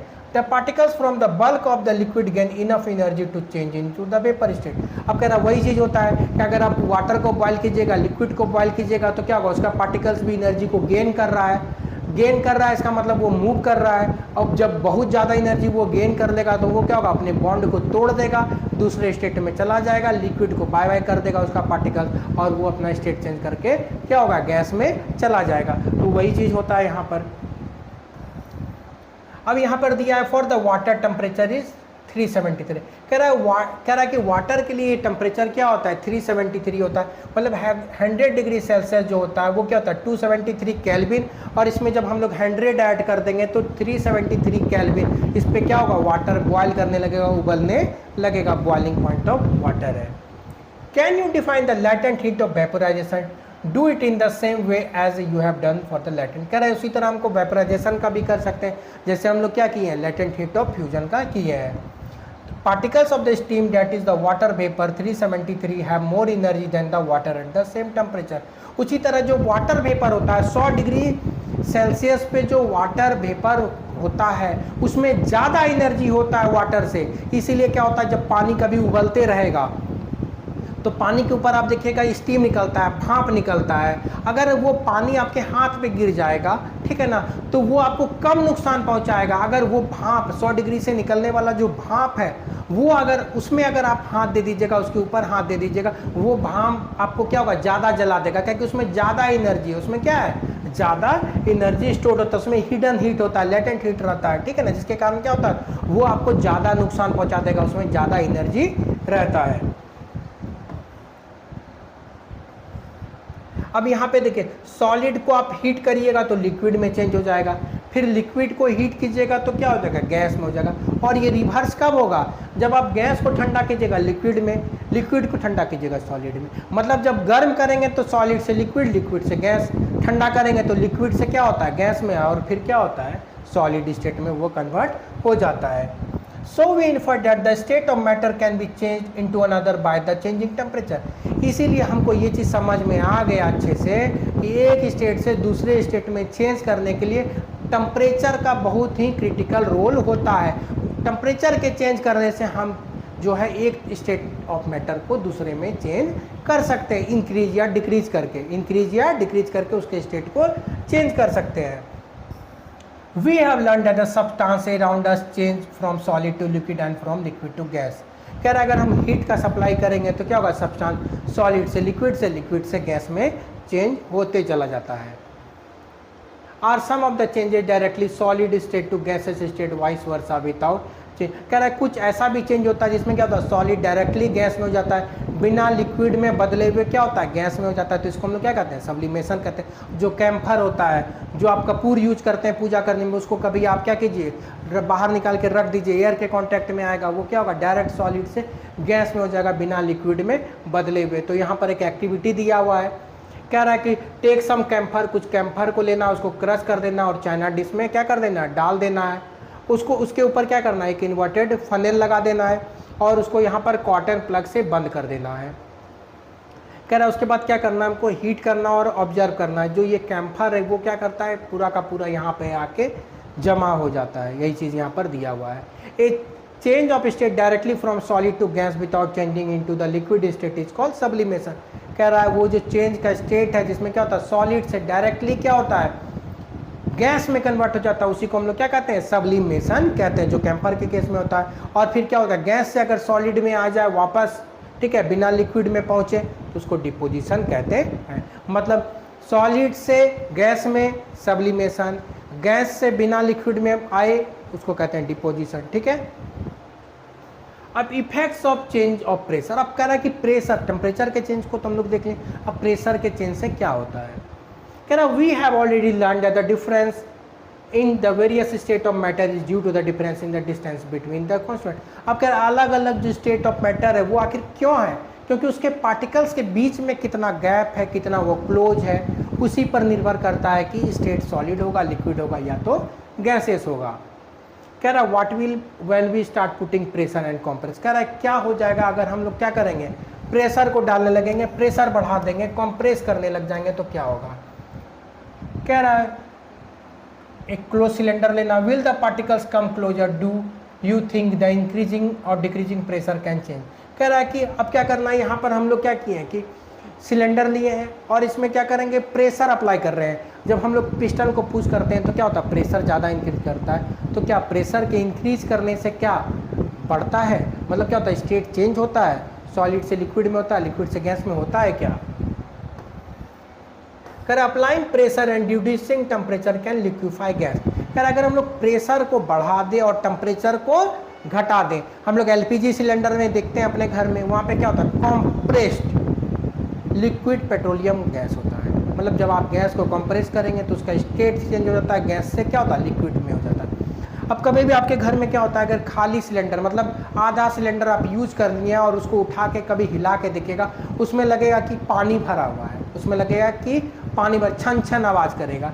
तो क्या होता है, जैसे प्रेशर उसका रिलीज करते हैं, आप यूज करते हैं, वो प्रेशर कम होता है, वो तो क्या होता है, वो थोड़ा सा लूज हो जाता है, उसको ज़्यादा स्पेस मिल जाता है मूव करने का, तो वो आप आवाज़ को सुन सकते हैं। Have you heard of A solid carbon dioxide CO2। कह रहा है क्या आप सॉलिड कार्बन डाइऑक्साइड के बारे में सुने हैं। कह रहा है it is stored under the high pressure. कह रहा है कि इसको जो है हम लोग बहुत ज़्यादा प्रेशर में स्टोर कहते हैं। सॉलिड कार्बन डाइऑक्साइड जो है वो क्या होता है, कन्वर्ट हो जाता है गैसियस में। जब हम उसका प्रेशर डिक्रीज करते हैं एक एटमॉस्फेरिक पे, तो वो क्या होता है, लिक्विड स्टेट में बिना आए क्या होता है, वो सॉलिडिफाई हो जाता है, जिसको हम लोग क्या कहते हैं, ड्राई आइस कहते हैं। जो आप क्या होता है कि शादी वादी में जाते हैं तो क्या होता है, जिस समय जयमाला होता है उस समय क्या होता है कि आपको स्वर्ग ऐसा मतलब फीलिंग देने के लिए क्या होता है, सॉलिड कार्बन डाइऑक्साइड को रख दिया जाता है, ड्राई आइस को रख दिया जाता है, ठीक है ना। और जैसे उसको प्रेशर को रिलीज करते हैं तो क्या होता है, गैस में कन्वर्ट हो जाता है, पूरा धुआं धुआं लगता है। अब वहाँ पर आपको क्या लगता है कि हम जो लड़का लड़की जिसका शादी हो रहा है वो तो क्या हो गया, पृथ्वी लोक से निकल के स्वर्ग लोक में इंद्र के पास आ गए हैं, है ना। लेकिन वो कितना हार्मफुल है, कार्बन डाइऑक्साइड आप शादी करने के साथ क्या होता है, उसको कार्बन डाइऑक्साइड दे रहे हैं, ठीक है ना। तो कितना हार्मफुल गैस को आप दे रहे हैं, ठीक है ना। तो आज के क्या होता है, मॉडर्न युग में कुछ भी हो सकता है। तो वहाँ पे क्या होता है कि प्रेशर बढ़ाने से क्या होता है, वो कार्बन डाइऑक्साइड अपना स्टेट चेंज कर लेता है, लिक्विड के बिना गए क्या होता है, वो सॉलिड में चेंज हो जाता है, सॉलिड कार्बन डाइऑक्साइड होता है, जिसको हम लोग क्या कहते हैं, ड्राई आइस कहते हैं। अब कह रहा है we can say that the pressure and temperature determine the state of substance. कह रहा अब हम लोग ये चीज़ को कह सकते हैं कि टेम्परेचर और प्रेशर दोनों जो है वो क्या होता है, डिटरमाइन करता है ये चीज़ को कि वो जो है उसके स्टेट को हम लोग चेंज कर सकते हैं। दोनों फैक्टर्स क्या होता है यहाँ पर काम करता है, टेम्परेचर और प्रेशर। अब देखिए सॉलिड को अगर हम लोग लिक्विड में कन्वर्ट करेंगे तो इस प्रोसेस को फ्यूजन कहते हैं, ठीक है। लिक्विड को हम लोग गैस में करेंगे तो क्या होगा, वेपोराइजेशन कहते हैं। अगर हम लोग गैस को क्या करेंगे, सॉलिड में करेंगे तो इसको क्या होता है, डिपोजिशन कहेंगे। मतलब गैस से डायरेक्ट क्या हो जाएगा, सॉलिड में आ जाएगा, डिपोजिशन।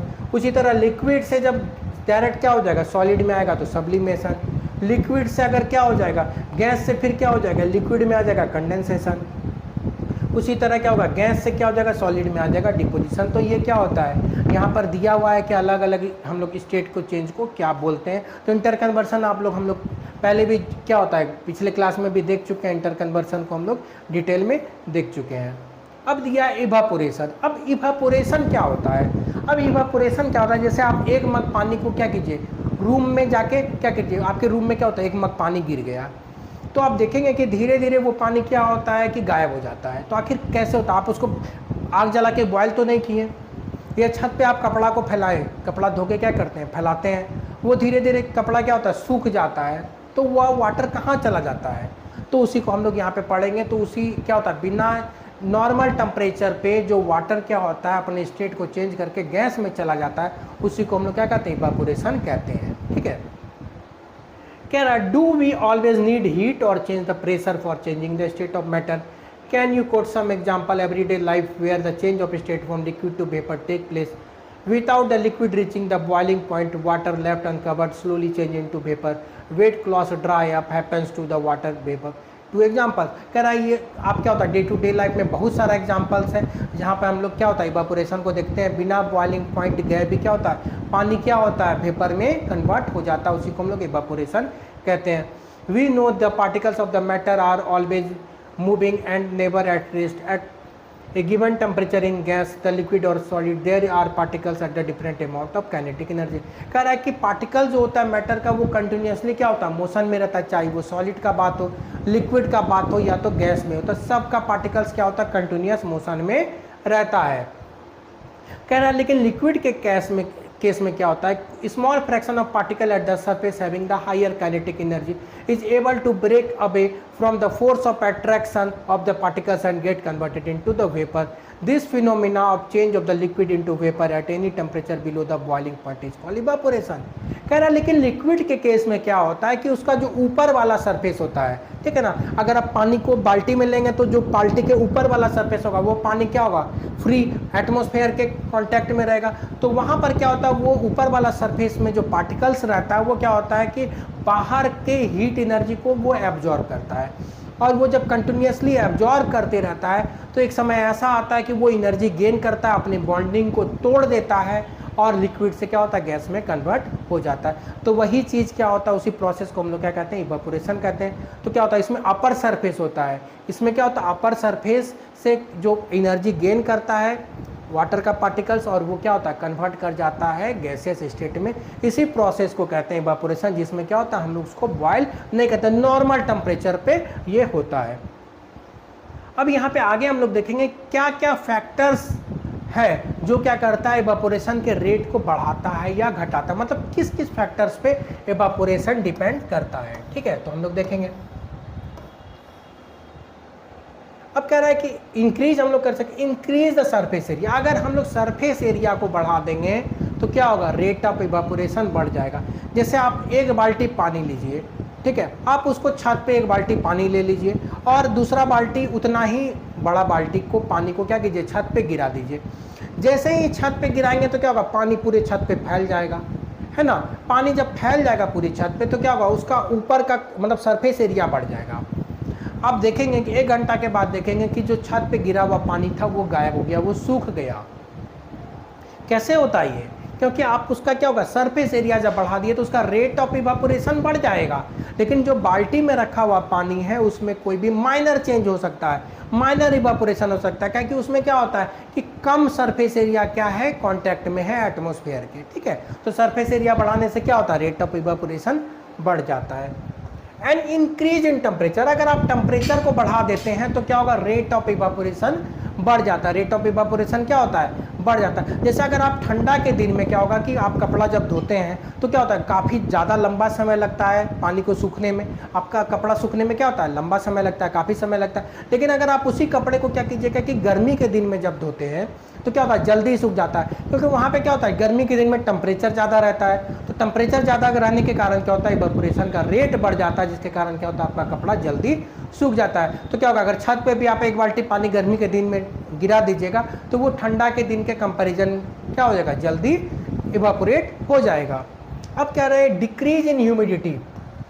अब ह्यूमिडिटी क्या होता है, जो वाटर वेपर प्रेजेंट होता है एयर में, उसी को हम लोग क्या कहते हैं, ह्यूमिडिटी कहते हैं। तो बरसात के दिन में क्या होता है, एयर में बहुत ज़्यादा मॉइस्चर रहता है, इसलिए जब कभी भी पानी गिरता है तो क्या होता है कि वो उसको इवापोरेशन होने में काफ़ी लंबा समय लगता है, क्योंकि ऑलरेडी क्या होता है कि उस वाटर में क्या है, उस एयर में क्या वाटर वेपर प्रेजेंट है। लेकिन जैसे ही आप गर्मी के दिन का बात कीजिएगा तो क्या होगा, एयर ड्राई रहता है, उसमें वेपर नहीं रहता है, तो रेट ऑफ इवापोरेशन क्या होता है कि बढ़ जाता है, वो जल्दी क्या होता है, पानी इवापोरेट कर जाता है।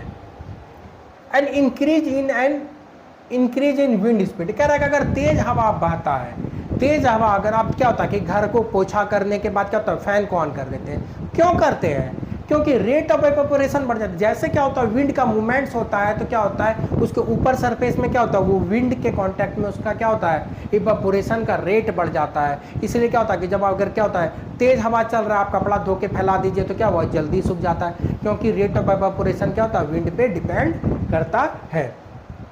जो पार्टिकल्स होता है वाटर वेपर का, वो क्या होता है, विंड के साथ मूव कर जाता है, जिसमें क्या होता है, decreasing the amount of water vapour in the surrounding. जिससे क्या होता है, वाटर वेपर जो उसके सराउंडिंग में वो क्या करता है, उसको ले जाता है, वाटर क्या होता है, एयर ड्राई हो जाता है, जिसलिए रेट ऑफ इवापोरेशन बढ़ जाता है विंड के स्पीड के बढ़ने के कारण। अब कह रहा है how does the evaporation cause cooling, कह रहा है इवापोरेशन से कूलिंग कैसे होता है, जिसको हम लोग क्या कहते हैं, अगर आप खेल के आते हैं तो आप पूरा पसीना पसीना हो जाते हैं और आप आके पंखा के नीचे बैठते हैं तो आपको ठंडा महसूस होता है। आखिर वो क्यों होता है, क्योंकि वहाँ पर आपका जो स्वेट है, पसीना है, वो क्या होता है, इवापोरेट करने लगता है, तो जिसके कारण क्या होता है, आप कूल लगता है, आपको ठंडा लगता है ना। अब इसको आप ऐसे भी समझ सकते हैं कि आप क्या होता है कि अगर आइस क्यूब को अगर आप हाथ पे रख लीजिए, आइस क्यूब को अगर हाथ पे रखते हैं तो वहाँ पर क्या होता है, आपको हाथ क्या होता है, ठंडा लगता है, क्योंकि वो क्या होता है, आपके हाथ से क्या होता है, हीट को एब्जॉर्ब करता है। हीट को जब क्या होता है, एब्जॉर्ब करता है, तो आपको क्या करता है, कूलिंग इफेक्ट देता है। आपके बॉडी से वो हीट को जब क्या रहा है, गेन करता है, तो उसको इक्वलाइज करने के लिए क्या होता है, आपको कूलिंग लगता है, ठीक है ना। इसको आगे हम लोग देखेंगे बेहतर ढंग से। कह रहे the particles of the liquid absorb energy from the surrounding to regain the energy loss during the evaporation.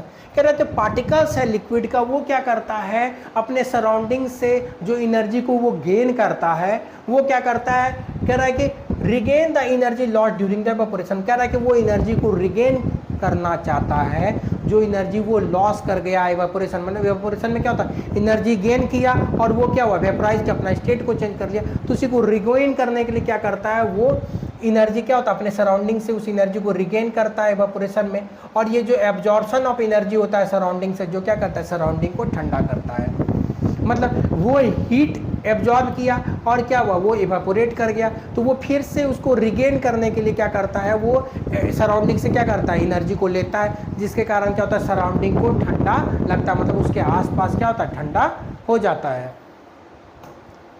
कह रहा what happen when we pour acetone nail polish on your palm, the particles gain energy from your palm surrounding and evaporate causing the to feel cold. कह रहा है जब आप क्या होता है, नेल मतलब क्या होता है, जो नेल पॉलिश रिमूवर होता है, एसीटोन को आप लगाइएगा पाम पे, अगर हथेली पे लीजिएगा तो आपको ठंडा महसूस होगा। क्यों ठंडा महसूस होता है, क्योंकि वो जो है हीट एब्जॉर्ब करता है आपके पाम से, आपके बॉडी से क्या होता है, हीट को एब्जॉर्ब करता है इवापोरेट करने के लिए, तो उसी को इक्विलिब्रियम करने के लिए क्या होता है, जो लॉस एनर्जी होता है, जो हीट एनर्जी होता है, वो क्या होता है, इवापोरेशन के द्वारा क्या होता है, आपके बॉडी को क्या करता है, ठंडा लगता है। इस अभी जो हम लोग बात कर रहे थे कि जो हम लोग आइस क्यूब को हथेली पे रखते हैं तो वो क्या करता है, आपके बॉडी से हीट एनर्जी को ले रहा है, ठीक है ना, तो उसी एनर्जी को रिगेन करने के लिए क्या होता है, वो आपके बॉडी को क्या करेगा, ठंडा लगेगा, मतलब जहाँ से वो हीट को एब्जॉर्ब करता है वो उसको ठंडा करता है, मतलब क्या होता है, वहाँ पे कूलिंग इफेक्ट भी काम करता है, मतलब जहाँ से वो क्या होता है, हीट एनर्जी को गेन कर रहा है इवापोरेशन में, और उसको वो क्या करता है, रिगेन करने के लिए कूलिंग इफेक्ट भी प्रदान करता है। कह रहा है उसी तरह हॉट सनी डेज में people sprinkle water on the roof. क्या रहा है कि गर्मी के दिन में क्या होता है, लोग छत पे रोड पे क्या करते हैं, पानी छींटते हैं, आंगन में पानी छींटते हैं, तो क्या होता है, वो पानी क्या करता है, उस सरफेस से, लैंड के सरफेस से क्या होता है, हीट को क्या करता है, गेन करता है और वो इवापोरेट कर जाता है, और वहाँ पर क्या होता है, कूलिंग इफेक्ट काम करता है, वो एनर्जी रिगेन करने के लिए क्या होता है, वो जो सरफेस से जो वो हीट एब्जॉर्ब किया था उसको क्या करता है, वो ठंडा करता है। इसीलिए लोग क्या करते हैं, गर्मी के दिन में आप देखे होंगे कि आंगन में, छत पे, घर के सामने क्या होता है, लोग पानी का छींटा देते हैं।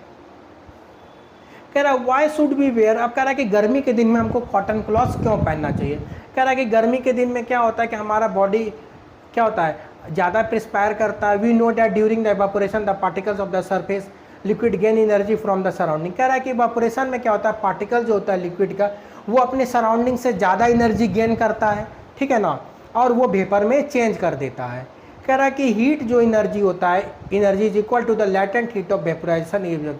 कह रहा है जो ये हीट वो गेन करता है वो लेटेंट हीट ऑफ वेपोराइजेशन के बराबर होता है, ठीक है ना, जो हमारा बॉडी क्या होता है, बॉडी को कूल करने में मदद करता है। अगर हम कॉटन का क्लॉथ पहनेंगे तो क्या होगा, जो स्वेट है वो क्या होगा, एब्जॉर्ब हो जाएगा। कॉटन क्या है, गुड एब्जॉर्बर है, वो स्वेट को क्या करेगा, एब्जॉर्ब कर लेगा। और क्या होगा, इवापोरेशन क्या होगा, जब वो एब्जॉर्ब कर लेगा तो वो जब आउटर सरफेस के कांटेक्ट में आएगा तो वहाँ पे क्या होगा, इवापोरेशन बढ़ जाएगा, जिसके कारण क्या होता है, वहाँ पर हमारे बॉडी को क्या होता है, कूलिंग इफेक्ट मिलता है। और हमारे बॉडी को क्या होता है, कॉटन क्लॉथ जब पहनते हैं तो क्या होगा, गुड एब्जॉर्बर है तो क्या होगा, जो वहाँ पर इवापोरेट करेगा, हमारा स्वेट क्या करेगा, इवापोरेट करेगा और हमारे बॉडी को क्या होगा, कूलिंग में इफेक्ट देगा, मतलब ठंडा महसूस कराता है। कह रहा है why do we see water droplets on the outer surface of the glass containing ice cold water. कह रहा है जब कभी भी क्या होगा, आप फ्रिज से बोतल को निकालिए या उस फ्रिज के पानी को ग्लास में लीजिए तो वो ग्लास के किनारे किनारे क्या होता है, चारों तरफ क्या होता है, वाटर ड्रॉपलेट्स हो जाता है, पानी का बूंद आप देख सकते हैं वो ग्लास से या तो फ्रिज से निकाले हुए बोतल से। कह रहा let us take some ice cold water in tumbler, soon we will see the water droplets on the outer surface tumbler, the water vapor present in the air coming in contact with the cold glass। कह रहा है कि जो air है उसके contact में, मतलब उस ठंडे गिलास के पानी के कांटेक्ट में जो भी एयर है वो क्या होता है, जब उसके कांटेक्ट में आता है तो क्या होता है, वो अपना एनर्जी लूज कर देता है। वो अपना एनर्जी क्या होता है, loses the energy and gets converted into liquid, मतलब वो एनर्जी अपना क्या कर देता है, लूज कर देता है। मतलब वो क्या करता है, हीट, वो अपना वो हीट रहता है, हॉट रहता है और वो क्या करता है, अपना एनर्जी ट्रांसफ़र करता है पानी को, जिसके कारण क्या होता है, वहाँ पर भी कूलिंग इफेक्ट हो जाता है और वो अपना स्टेट को चेंज कर देता है। और क्या होता है, वो वाटर ड्रॉपलेट जो वाटर वेपर है वो क्या होता है, लिक्विड में चेंज हो जाता है। वहाँ पर भी क्या होता है, ये कूलिंग इफेक्ट काम करता है। इसलिए हम लोग क्या होता है, वाटर ड्रॉपलेट्स को देखते हैं कोई भी ठंडा बर्तन में पानी रखे हुए के किनारे। तो यहाँ पे जो है हमारा पहला चैप्टर यहाँ पे कंप्लीट हुआ, मैटर इन आवर सराउंडिंग। अगर ये वीडियो आपको अच्छा लगा हो तो लाइक कर दीजिएगा, अगर आप चैनल पे नए हैं तो सब्सक्राइब कर दीजिएगा, अपने दोस्तों के बीच शेयर कर दीजिएगा। ओके, थैंक यू, जय हिंद।